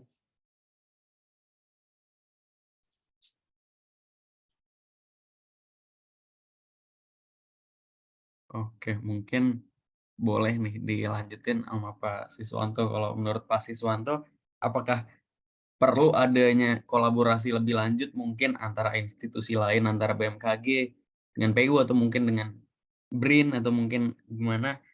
Iya. Apakah itu semua sudah ada, apakah ada yang perlu dilakukan lagi? Atau mungkin dengan UI gitu, harus Iya. dilakukan dengan mahasiswa? Tadi Pak Bambang sudah menyebutkan bahwa hubungan antara BMKG dengan PU, BPWS ya Pak Bambang ya, sudah terjalin cukup lama dan sangat baik saya pikir. Bahkan tidak hanya sekedar kolaborasi dari sisi berbagi data, karena memang sebenarnya BMKG juga tidak bisa sendiri ya dalam mengamati air yang sudah turun ke permukaan ini. Kita berbagi data, saling menggunakan data ya Pak Bambang ya, terkait dengan pengamatan permukaan terkait dengan pengamatan curah hujan. Itu ada peralatan yang dimiliki oleh BMKG, ada peralatan yang dimiliki oleh PUPR gitu Mas. Kemudian dari sisi sistem juga kita dulu pernah punya Jakarta Flood Early Warning System. Jakarta Flood Early Warning System atau JVUS itu dulu sempat dikembangkan oleh Pemda ada 3 serangkai, yaitu PUPR, BMKG, Pemda DKI ya, untuk kemudian mengeluarkan peringatan dini terkait potensi banjir di Jakarta. Namanya JVUS, Jakarta Early Warning, Jakarta Flood Early Warning System gitu ya. Saya pernah mengunjungi pusatnya waktu itu ada di dinas di Tanah Abang, yang dinas PU-nya Tanah Abang, dinas sumber daya airnya Pemda DKI ya Pak Bambang ya, di Tanah Abang ya, gitu. Nah di situ ditanam servernya, di kami ada servernya, di PU juga ada servernya. Itu terkait itu. Kemudian yang sekarang saat ini Pak Bambang kita masih terlibat untuk mengembangkan sama-sama juga dengan Dewan Sumber Daya Air, memenuhi amanat Undang-Undang Sumber Daya Air, itu adalah membangun sistem informasi hidrometeorologi, hidrologi, dan hidrogeologi. Ya, jadi ada namanya disebut dengan sistem SIH3 ya, Sistem Informasi Hidrometeorologi, Hidrogeologi, dan hidrologi. Jadi hidrometeorologinya adalah dalam hal ini adalah atmosfer BMKG, kemudian hidrologinya adalah dalam hal ini adalah air di permukaan yaitu PUPR, kemudian hidrogeologinya itu adalah Dirjen Geologi atau Direktorat Geologi, saya lupa, Dirjen Geologi ya Pak ya kalau nggak salah, ESDM itu untuk air tanah Mas, gitu. Jadi memang kolaborasi itu tetap saya pikir itu sangat tetap berlangsung dan tentu akan diperlukan yang lebih erat lagi hubungannya ya. Nah, kemudian yang mungkin dengan UI, dengan BRIN yang ke depan adalah tadi ya penguatan kolaborasi itu sehingga tidak hanya dengan akademis tetapi juga mungkin dengan sektor yang lain yang memenuhi unsur pentahelik gitu, kolaborasi pentahelik. Yaitu kerjasama 6 institusi yaitu organisasi pemerintah atau lembaga pemerintah, akademisi yaitu universitas, kemudian mungkin juga bisa bekerjasama dengan swasta, bisnis, kemudian jurnalis, kemudian LSM, masyarakat umum, dan seterusnya. Ada 6 kolaborator begitu. Barangkali itu tambahannya, sebagaimana tadi menyetujui apa yang disampaikan oleh Pak Bambang. Terima kasih Mas Adi. Oke, terima kasih banyak Pak Siswanto. Mungkin Pak Bambang tadi kalau mau ada yang mau dipaparkan lagi dari presentasinya, apakah mau Ya. atau? Ya, Oke. saya ingin memperlihatkan aja secara real bagaimana kerja sama itu dengan BMKG betul-betul kita laksanakan di dalam pelaksanaan tugas-tugas kita. Ini kalau kita lihat ya di layar ini untuk mitigasi bencana. Ini ada prabencana, ini early warning system, ini sangat terkait dengan BMKG, termasuk saat terjadi bencana. Jadi saya kalau misalkan terkait dengan mitigasi bencana, ya, ada 4 bagian ya yang dapat saya sampaikan. Yang pertama adalah prabencana. Prabencana itu terkait dengan masalah early warning system-nya, kemudian juga kesiapsiagaan personil, peralatan, dan koordinasi antar instansi. Kemudian saat terjadi bencana, ini pada saat terjadi bencana maka staf-staf kita, juru-juru dan kontributor kita sebar ke daerah rawan-rawan bencana untuk nanti memberikan laporan dari lokasi masing-masing. Ya. Kemudian juga termasuk pelaksanaan tanggap darurat seperti pengiriman pompa mobil atau karung, bronjong, dan lain sebagainya, termasuk koordinasi juga di situ. Kemudian setelah bencana juga kita lanjutkan ya dengan penanggulangan yang sifatnya darurat. Ya, kemudian pasca bencana ini yang lebih bersifat permanen. Jadi kalau pasca bencana kita membutuhkan waktu yang lebih lama karena kita harus merencanakan dengan baik, kemudian juga konstruksinya konstruksi permanen sehingga harus direncanakan dengan baik dan anggarannya juga biasanya cukup besar. Baik, lanjut. Nah, ini saya ingin memperlihatkan bagaimana informasi prediksi cuaca, tinggi muka air dan genangan. Ini di sini dapat kita lihat bahwa kami juga mengakses informasi-informasi yang dikeluarkan oleh BMKG dan ini dilakukan setiap hari. Ya, kita amati setiap hari ini kondisi-kondisi ini, pergerakan awan, kemudian lokasi-lokasi yang berpotensi akan terjadi genangan, ini kita awasi setiap hari. Dan ketika terjadi perkiraan akan terjadi banjir besar, maka kesiapsiagaan dari seluruh personil maupun peralatan itu akan kita tingkatkan. Ya. Kalau kita lihat ya di nomor 2 itu informasi perkiraan cuaca ini kita ambil dari BMKG. Oke, lanjut.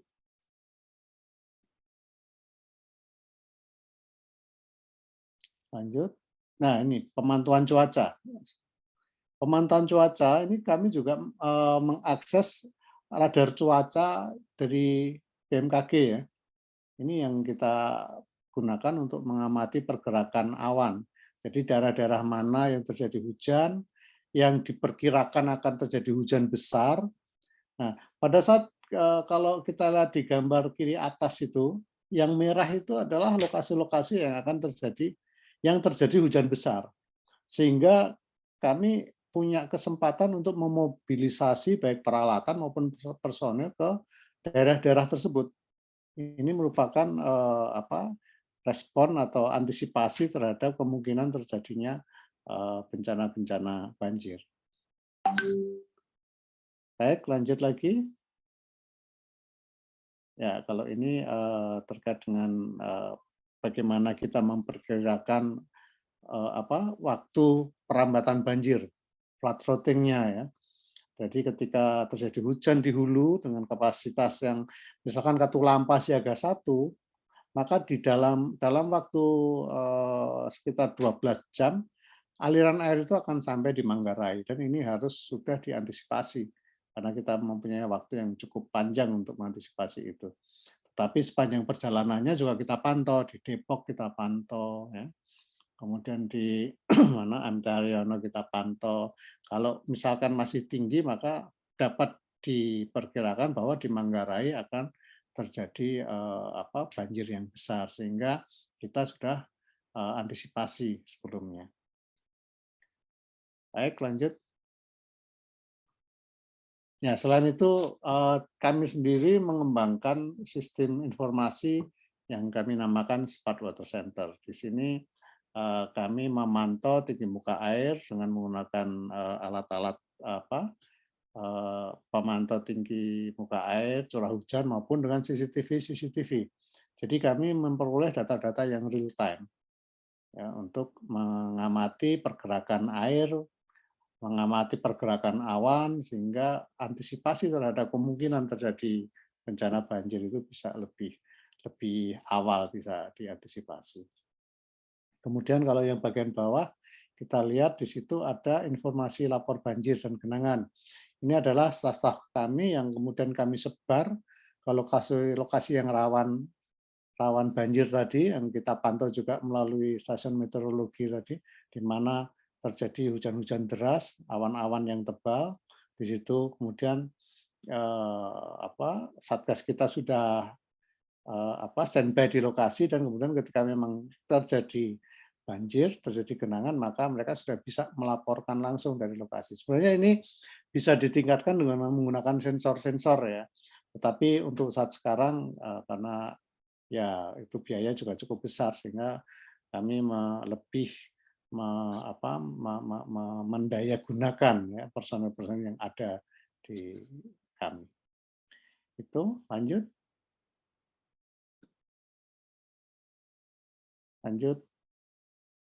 Kalau ini yang bendungan kemarin, saya rasa ini adik-adik sudah langsung bisa melihat ya kemarin di lapangan. Ini sedikit gambaran saja.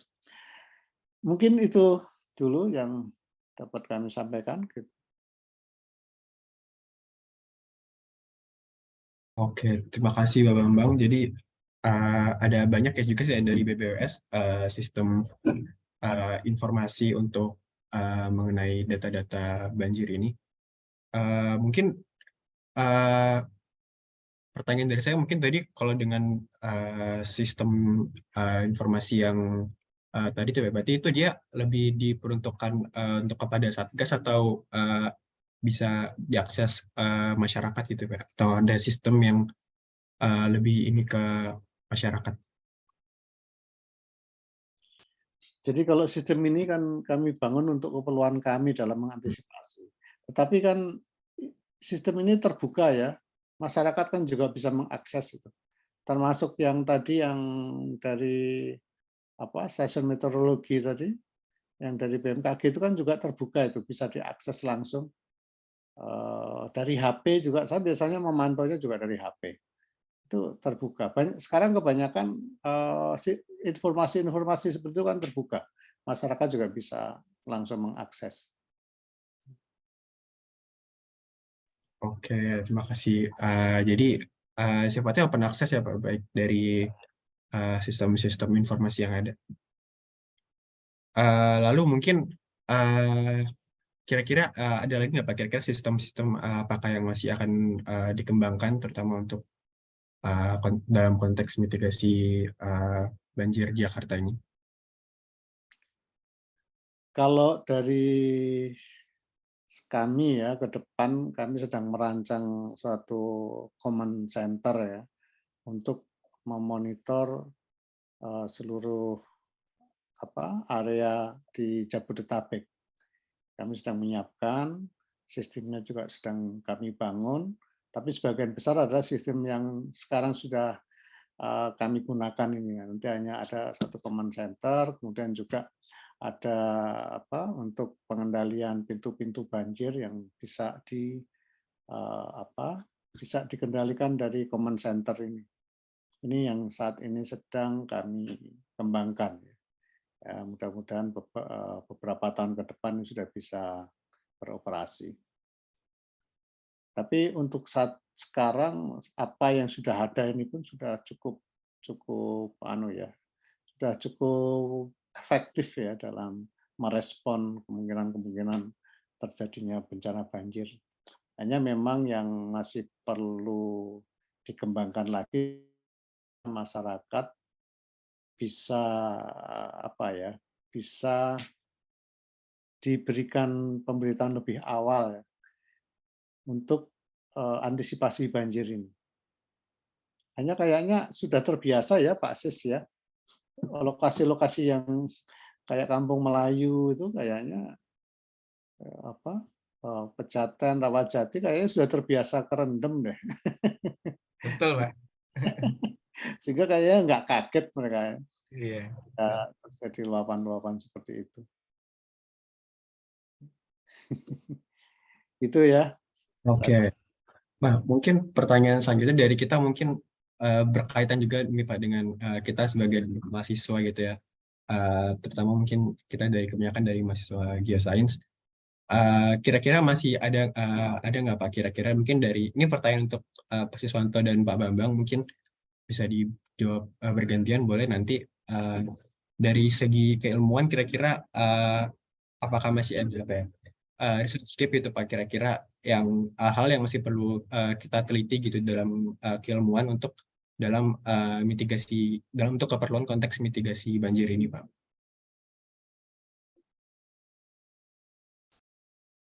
Monggo, Pak Bambang dulu atau saya dulu? Pak Sus dulu. Oke. Nyambung pemanfaatannya. Iya. Terima kasih Mas Adi pertanyaannya. Ini mungkin yang kaitannya dengan geoscience ya.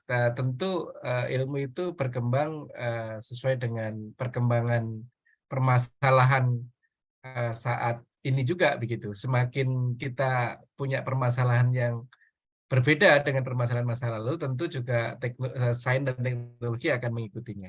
Karena sains dan teknologi itu dikembangkan atau ada itu adalah untuk menjawab permasalahan gitu.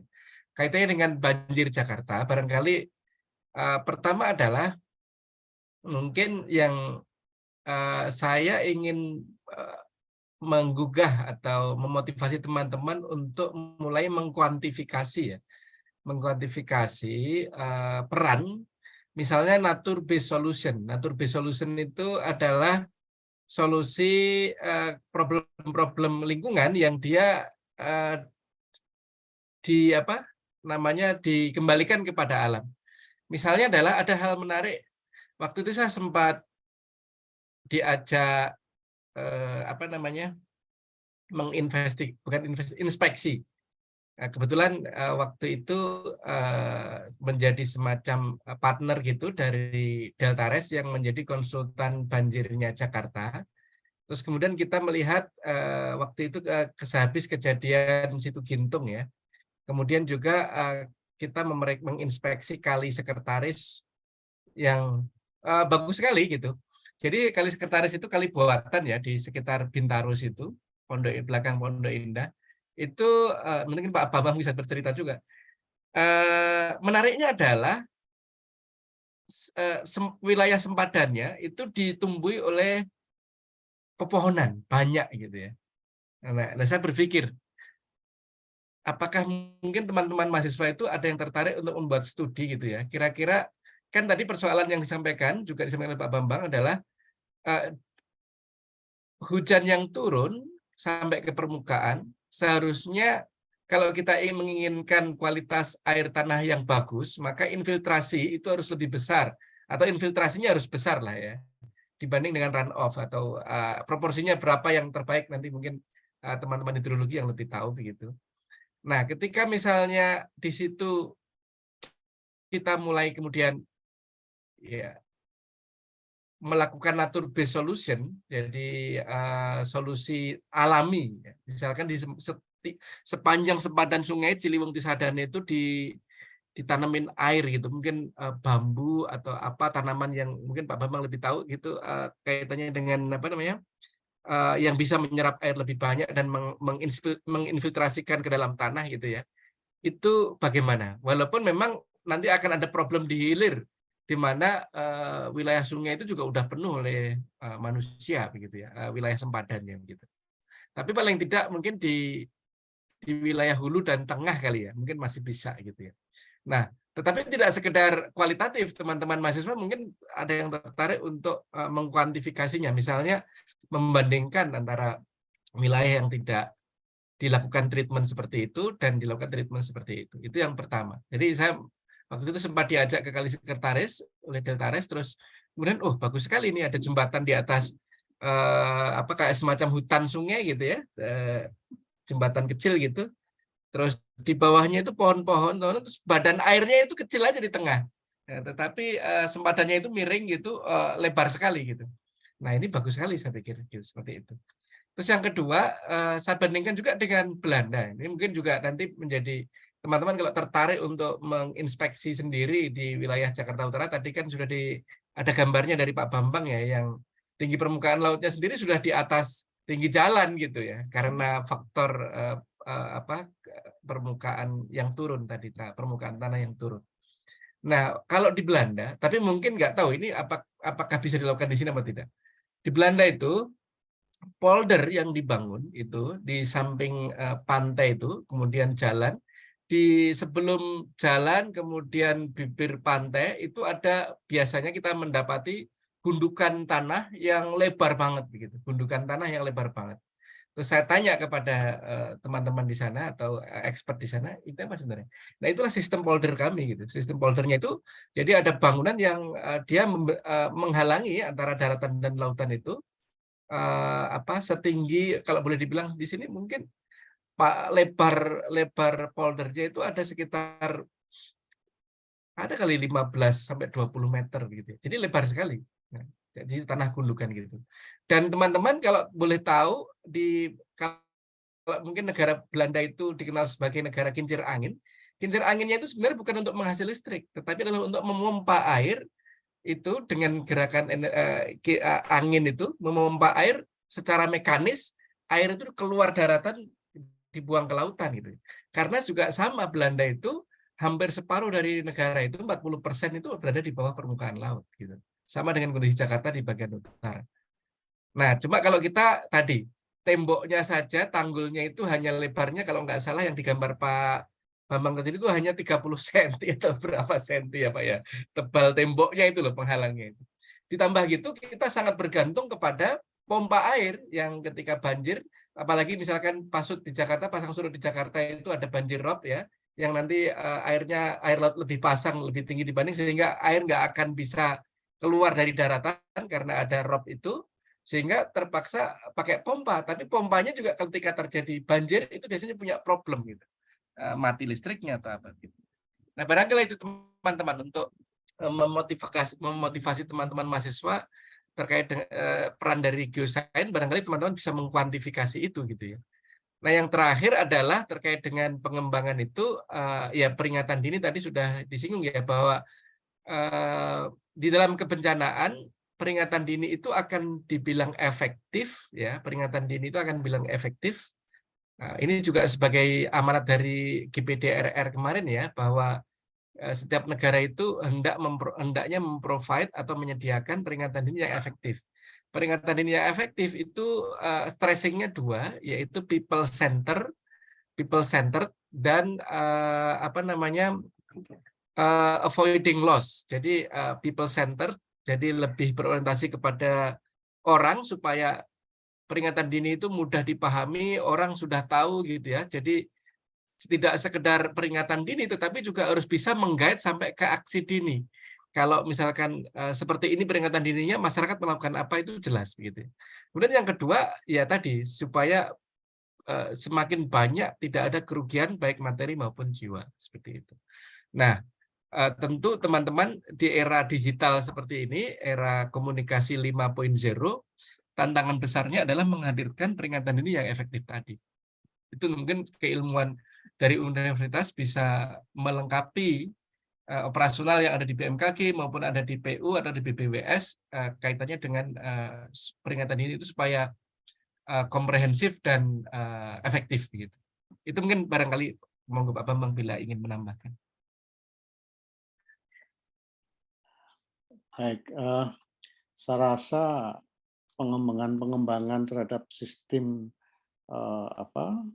peringatan dini yang ada sekarang itu masih terbuka sangat luas ya, untuk bisa ditingkatkan, ya, keakuratannya ditingkatkan, kemudian juga prediksinya ya bisa lebih ditingkatkan lagi. Misalkan ketika terjadi pengumpulan awan di daerah mana gitu ya, di daerah selatan, ini nanti diperkirakan yang turun itu akan seberapa banyak dan waktunya kira-kira kapan. Kalau misalkan ini lebih bisa ditingkatkan lagi, maka sistem-sistem peringatan dini kita akan bisa memberikan informasi yang lebih akurat ya.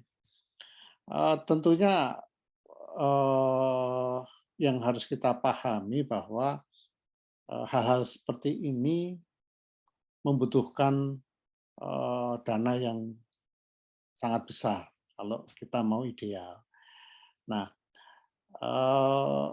tantangannya adalah bagaimana dengan apa yang ada ini, dengan kekurangan-kurangan yang ada, tetapi kita mampu untuk meningkatkan keakuratan dari peringatan-peringatan dini tadi.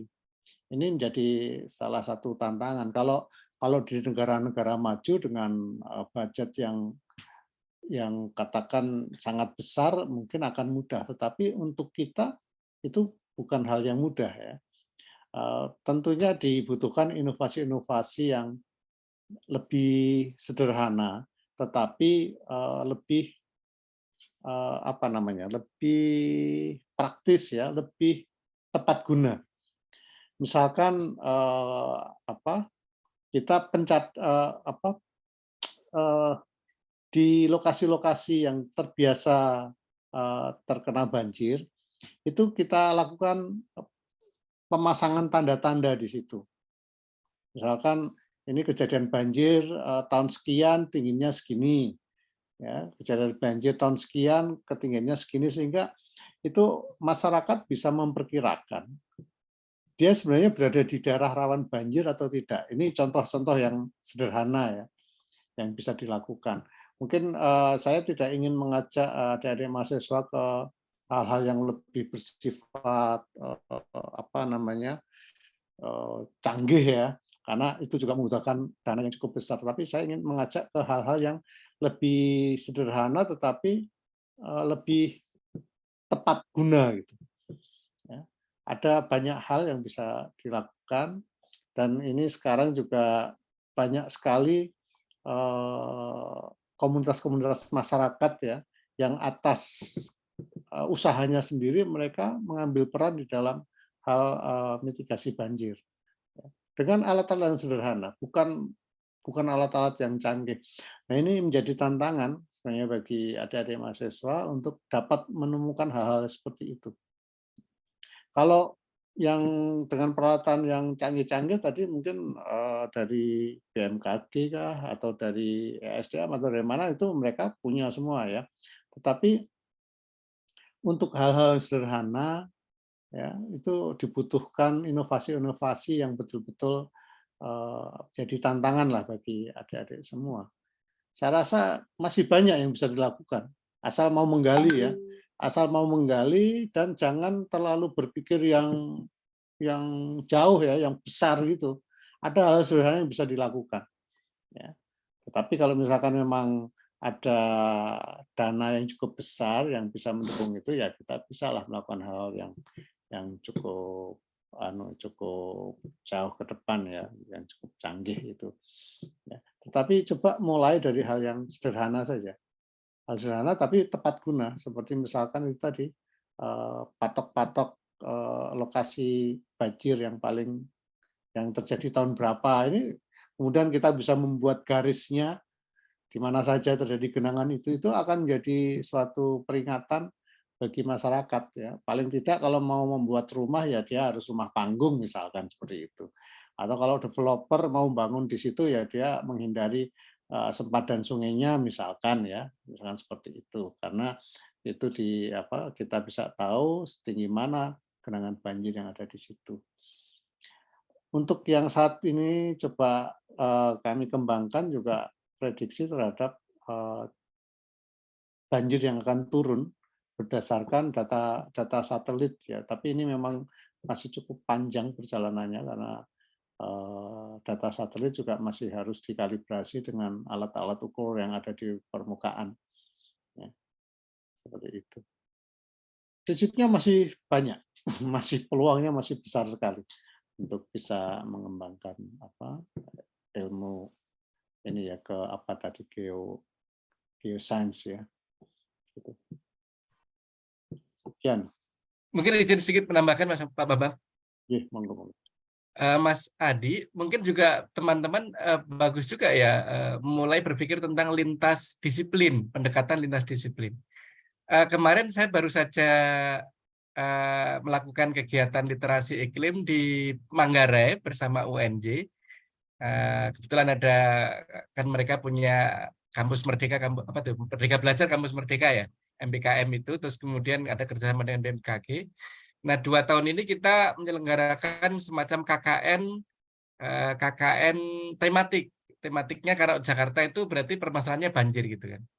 Nah, ternyata banjir itu memang tidak hanya persoalan yang sifatnya struktural begitu ya, yang maksudnya banjir yang didekati oleh pendekatan BMKG dan pendekatan PU ini kan struktural ya, banjir, air meluap maka perlu ada penanganan. Ternyata juga ada pendekatan kultural di sana yang harus dimainkan gitu. Artinya tadi, jadi sebenarnya ini kan persoalan manusia yang mendiami dataran banjir begitu ya. Nah, persoalannya banyak sekali ternyata. Pertama ya ketika ditanya apakah Bapak ingin pindah gitu ya dari wilayah ini yang sudah berulang kali hampir tiap tahun misalkan kebanjiran. Kata mereka, ya kami nggak ingin pindah gitu. Jadi memang justru malah kalau nggak kebanjiran itu kok ada rasa yang aneh kata mereka gitu. Memang sudah tiap tahun kebanjiran. Jadi secara kulturalnya begitu problemnya. Itu satu. Yang kedua, kalaupun misalnya ada yang mau dipindah ke Rusunawa ya Pak ya waktu itu ya, itu pada akhirnya mereka ada yang ingin kembali Pak. Kenapa? Pertama persoalan ekonomi bahwa mereka tidak bisa jualan lagi sebagaimana dulu mereka biasa jualan di gang-gang yang biasa mereka jualan di kampung yang terendam itu. Yang kedua, ternyata suasana Rusunawa ya tidak sekedar memindahkan orang supaya terhindar banjir, tetapi harus dipikirkan bagaimana sosialnya, bagaimana ekonominya, kemudian bagaimana termasuk juga kebutuhan-kebutuhan lainnya begitu. Nah, nanti mungkin teman-teman mahasiswa ini bisa juga hal-hal yang sederhana tadi ya, yang mungkin persoalannya itu bukan persoalan teknis gitu malahan, tapi persoalan budaya gitu, persoalan budaya yang ternyata pendekatan banjir itu harus dilihat secara komprehensif, tidak hanya mekanis, struktural, tetapi juga kultural juga dan behavior. Mungkin teman-teman melibatkan penelitian sosial atau penelitian apa gitu ya dengan teman-teman ilmu sosial. Itu mungkin tambahannya. Tadi benar tadi saya ingat dengan yang dikatakan Pak Bambang bahwa ya orang Jakarta itu kalau kebanjiran sudah biasa gitu. Jadi malah nggak mau pindah gitu atau malah aneh kalau nggak banjir gitu. Oke, terima kasih banyak Pak Siswanto dan Pak Bambang. Mungkin banyak tadi ya bisa dikembangkan lebih lagi mulai dari sistem peringatan dini, lalu tadi kuantifikasi efek infiltrasi dan runoff ya, juga bisa juga lintas disiplin, lebih dari penelitian sosial gitu tentang kenapa warga ini merelokasi warga ke tempat yang lebih tidak rawan banjir itu banyak kompleks ya permasalahannya. Mungkin karena kita mungkin boleh selanjutnya dari audiens nih kira-kira apakah ada yang mau bertanya, mungkin boleh disampaikan kalau ada yang mau via chat atau via on mic.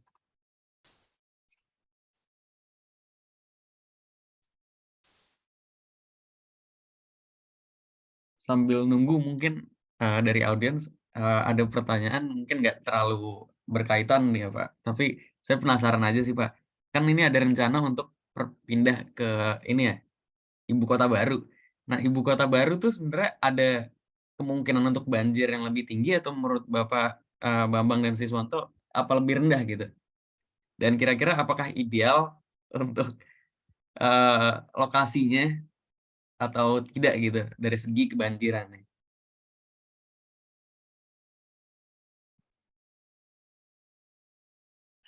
Mungkin saya jawab duluan ya, nanti setelah itu Pak Sis ya. Kebetulan pada saat awal-awal persiapannya dulu untuk ibu kota negara, saya sempat ikut terlibat ya ketika masih persiapan. Jadi waktu itu masih belum diputuskan dalam undang-undang tahun 2019. Jadi semua hal seperti itu sudah dipertimbangkan, sudah diperhitungkan, bahkan di dalam perencanaan kotanya itu kita sudah siapkan kolam-kolam retensi, kemudian jalur-jalur drainasenya, termasuk bendungan-bendungan yang diperlukan itu sudah direncanakan, ya, sehingga ya, saya tidak ingin mendahului kehendak Tuhan ya, tetapi paling tidak dari kacamata manusia semua hal itu sudah diantisipasi. Itu ya, Adil ya. Siap siap, Pak. Mungkin ada tambahan dari Pak Siswanto? Ya, ya tentu saja sudah ada visibility study ya, mungkin itu juga menjadi masukan buat pemerintah gitu ya, kaitannya dengan pemindahan IKN. Tapi memang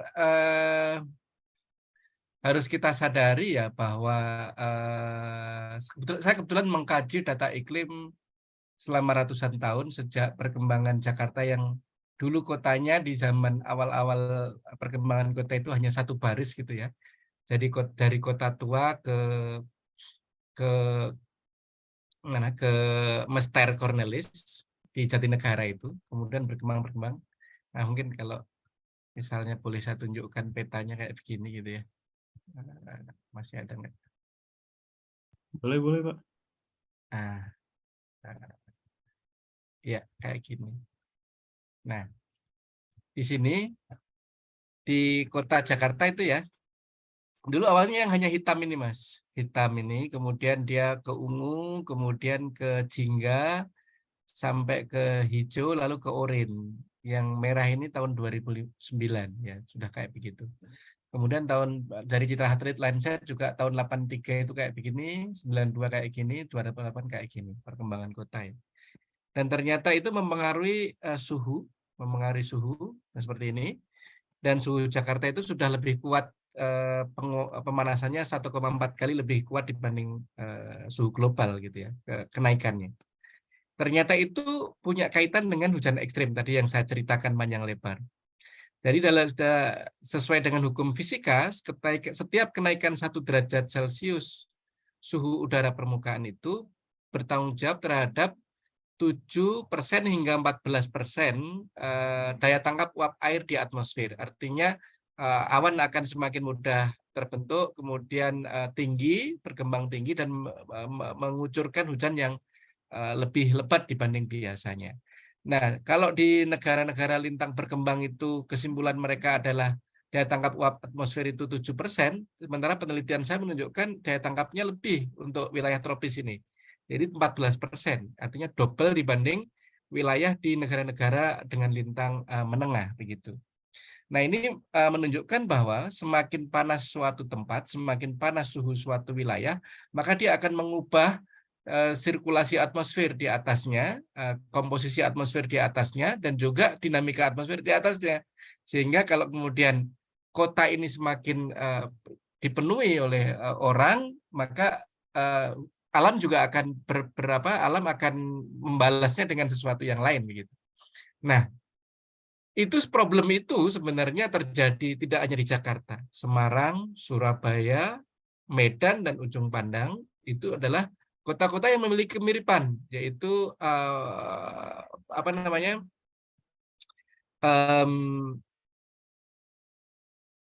urbanisasi yang masif gitu ya. Nah, ketika misalkan IKN dikembangkan, kalau misalnya nanti tata kelola smart city-nya itu tidak mengindahkan ekologi begitu ya, ya jadi nanti akan hanya mengulang apa-apa yang pernah terjadi di Jakarta, Semarang, Surabaya, Makassar, dan Medan. Tetapi kalau misalkan dia dikontrol tetap menjadi smart city, kemudian atau forest city, atau apapun lah nama konsepnya, sepanjang nanti kesetimbangan ekologis itu tetap diperhatikan, ya mungkin sustainability dari city sendiri itu akan bisa dipertahankan. Tetapi kalau tadi, artinya hanya sekedar menjadi tempat yang secara masif terurbanisasi, ya nanti mungkin akan memiliki problem yang sama pada akhirnya. Jadi memindahkan problem yang ada di kota-kota besar. Seperti itu mungkin apa yang bisa saya sampaikan. Menarik juga ya, Pak. Berarti secara nggak langsung pertambahan penduduk itu bisa kan meningkatkan suhu, berarti secara nggak langsung bisa meningkatkan kemungkinan banjir juga ya? Betul, kalau dan itu kan sebenarnya merupakan paradigma dari perubahan iklim ya. Perubahan iklim itu menyatakan bahwa the dry get drier, the wet get wetter. Kondisi yang basah akan semakin basah, kondisi yang kering akan semakin kering. Nah, kita itu sebenarnya sudah membuktikan untuk data-data di Indonesia ya, di kota seperti Jakarta lah yang datanya panjang itu, paradigma atau postulat bahwa pada musim hujan maka akan semakin ekstrim dan ketika musim kemarau akan semakin ekstrim keringnya itu terjadi gitu, seperti itu. Nah, walaupun memang itu dinamis dipengaruhi oleh juga variabilitas iklim ya, misalnya kayak El Nino, La Nina dan seterusnya seperti itu. Oke.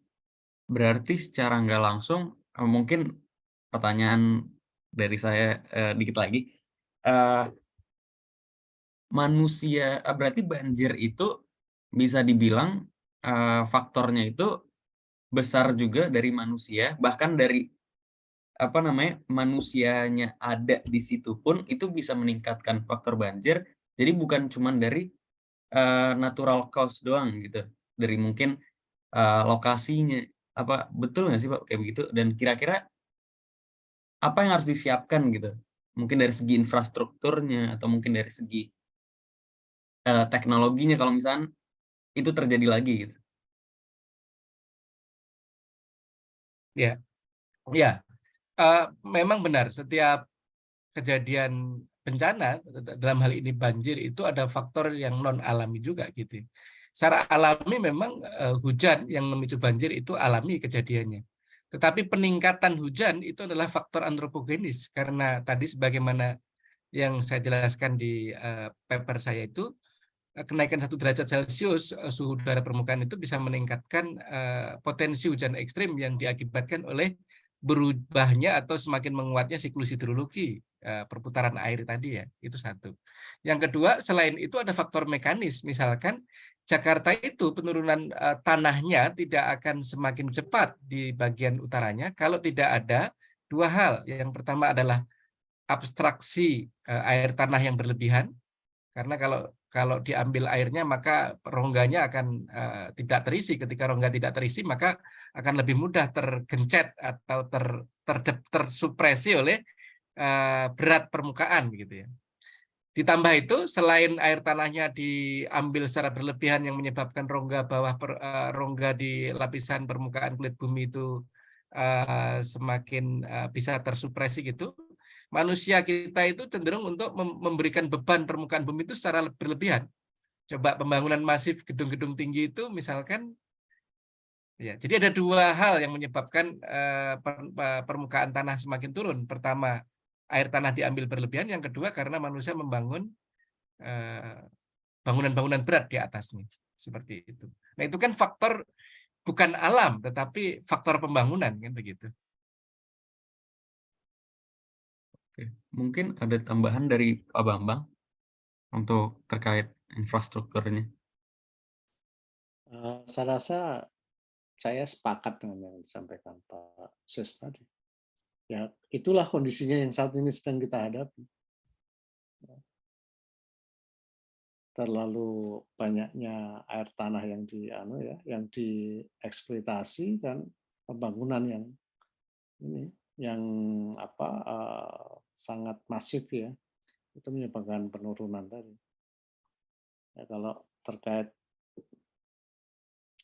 masalah banjir di KN ya, saya harapkan sih ini kita bisa kendalikan karena memang di sana juga model pembangunannya berbeda dengan model pembangunan yang ada di Indonesia sekarang pada umumnya ya.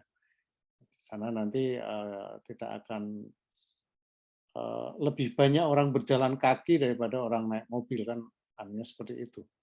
Konsepnya nantinya akan seperti itu sehingga kota itu ditata saling terhubung, bahkan disiapkan koridor-koridor seperti itu.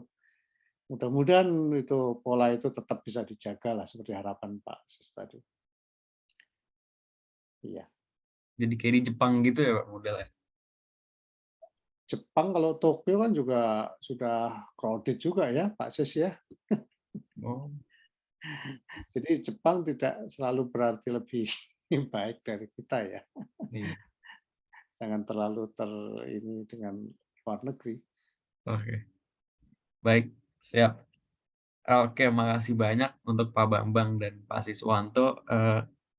Mungkin terakhir ada nggak kira-kira dari teman-teman audiens yang masih ingin bertanya mungkin? Saya izin jam 3 ya. Oh ya, boleh Pak. Siap. Oke, mungkin karena waktu juga kita dokumentasi dulu kali ya Pak. Iya, silakan. Oke. Mungkin boleh dari Adi, aba-abanya.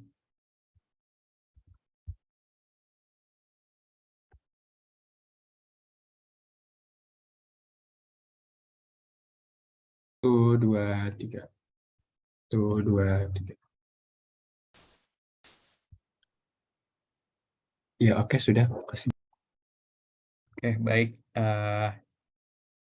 Kira-kira dari Adi ada yang mau disampaikan lagi mungkin?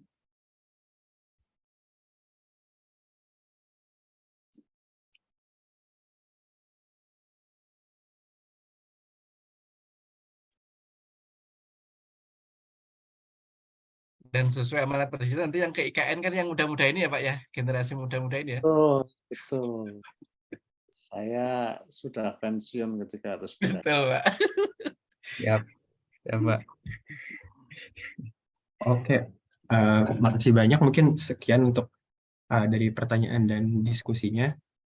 Terima kasih banyak kepada Pak Siswanto dari BMKG dan Pak Bambang Heri Mulyono sudah meluangkan waktunya untuk berbagi ilmu dan berdiskusi dengan kita.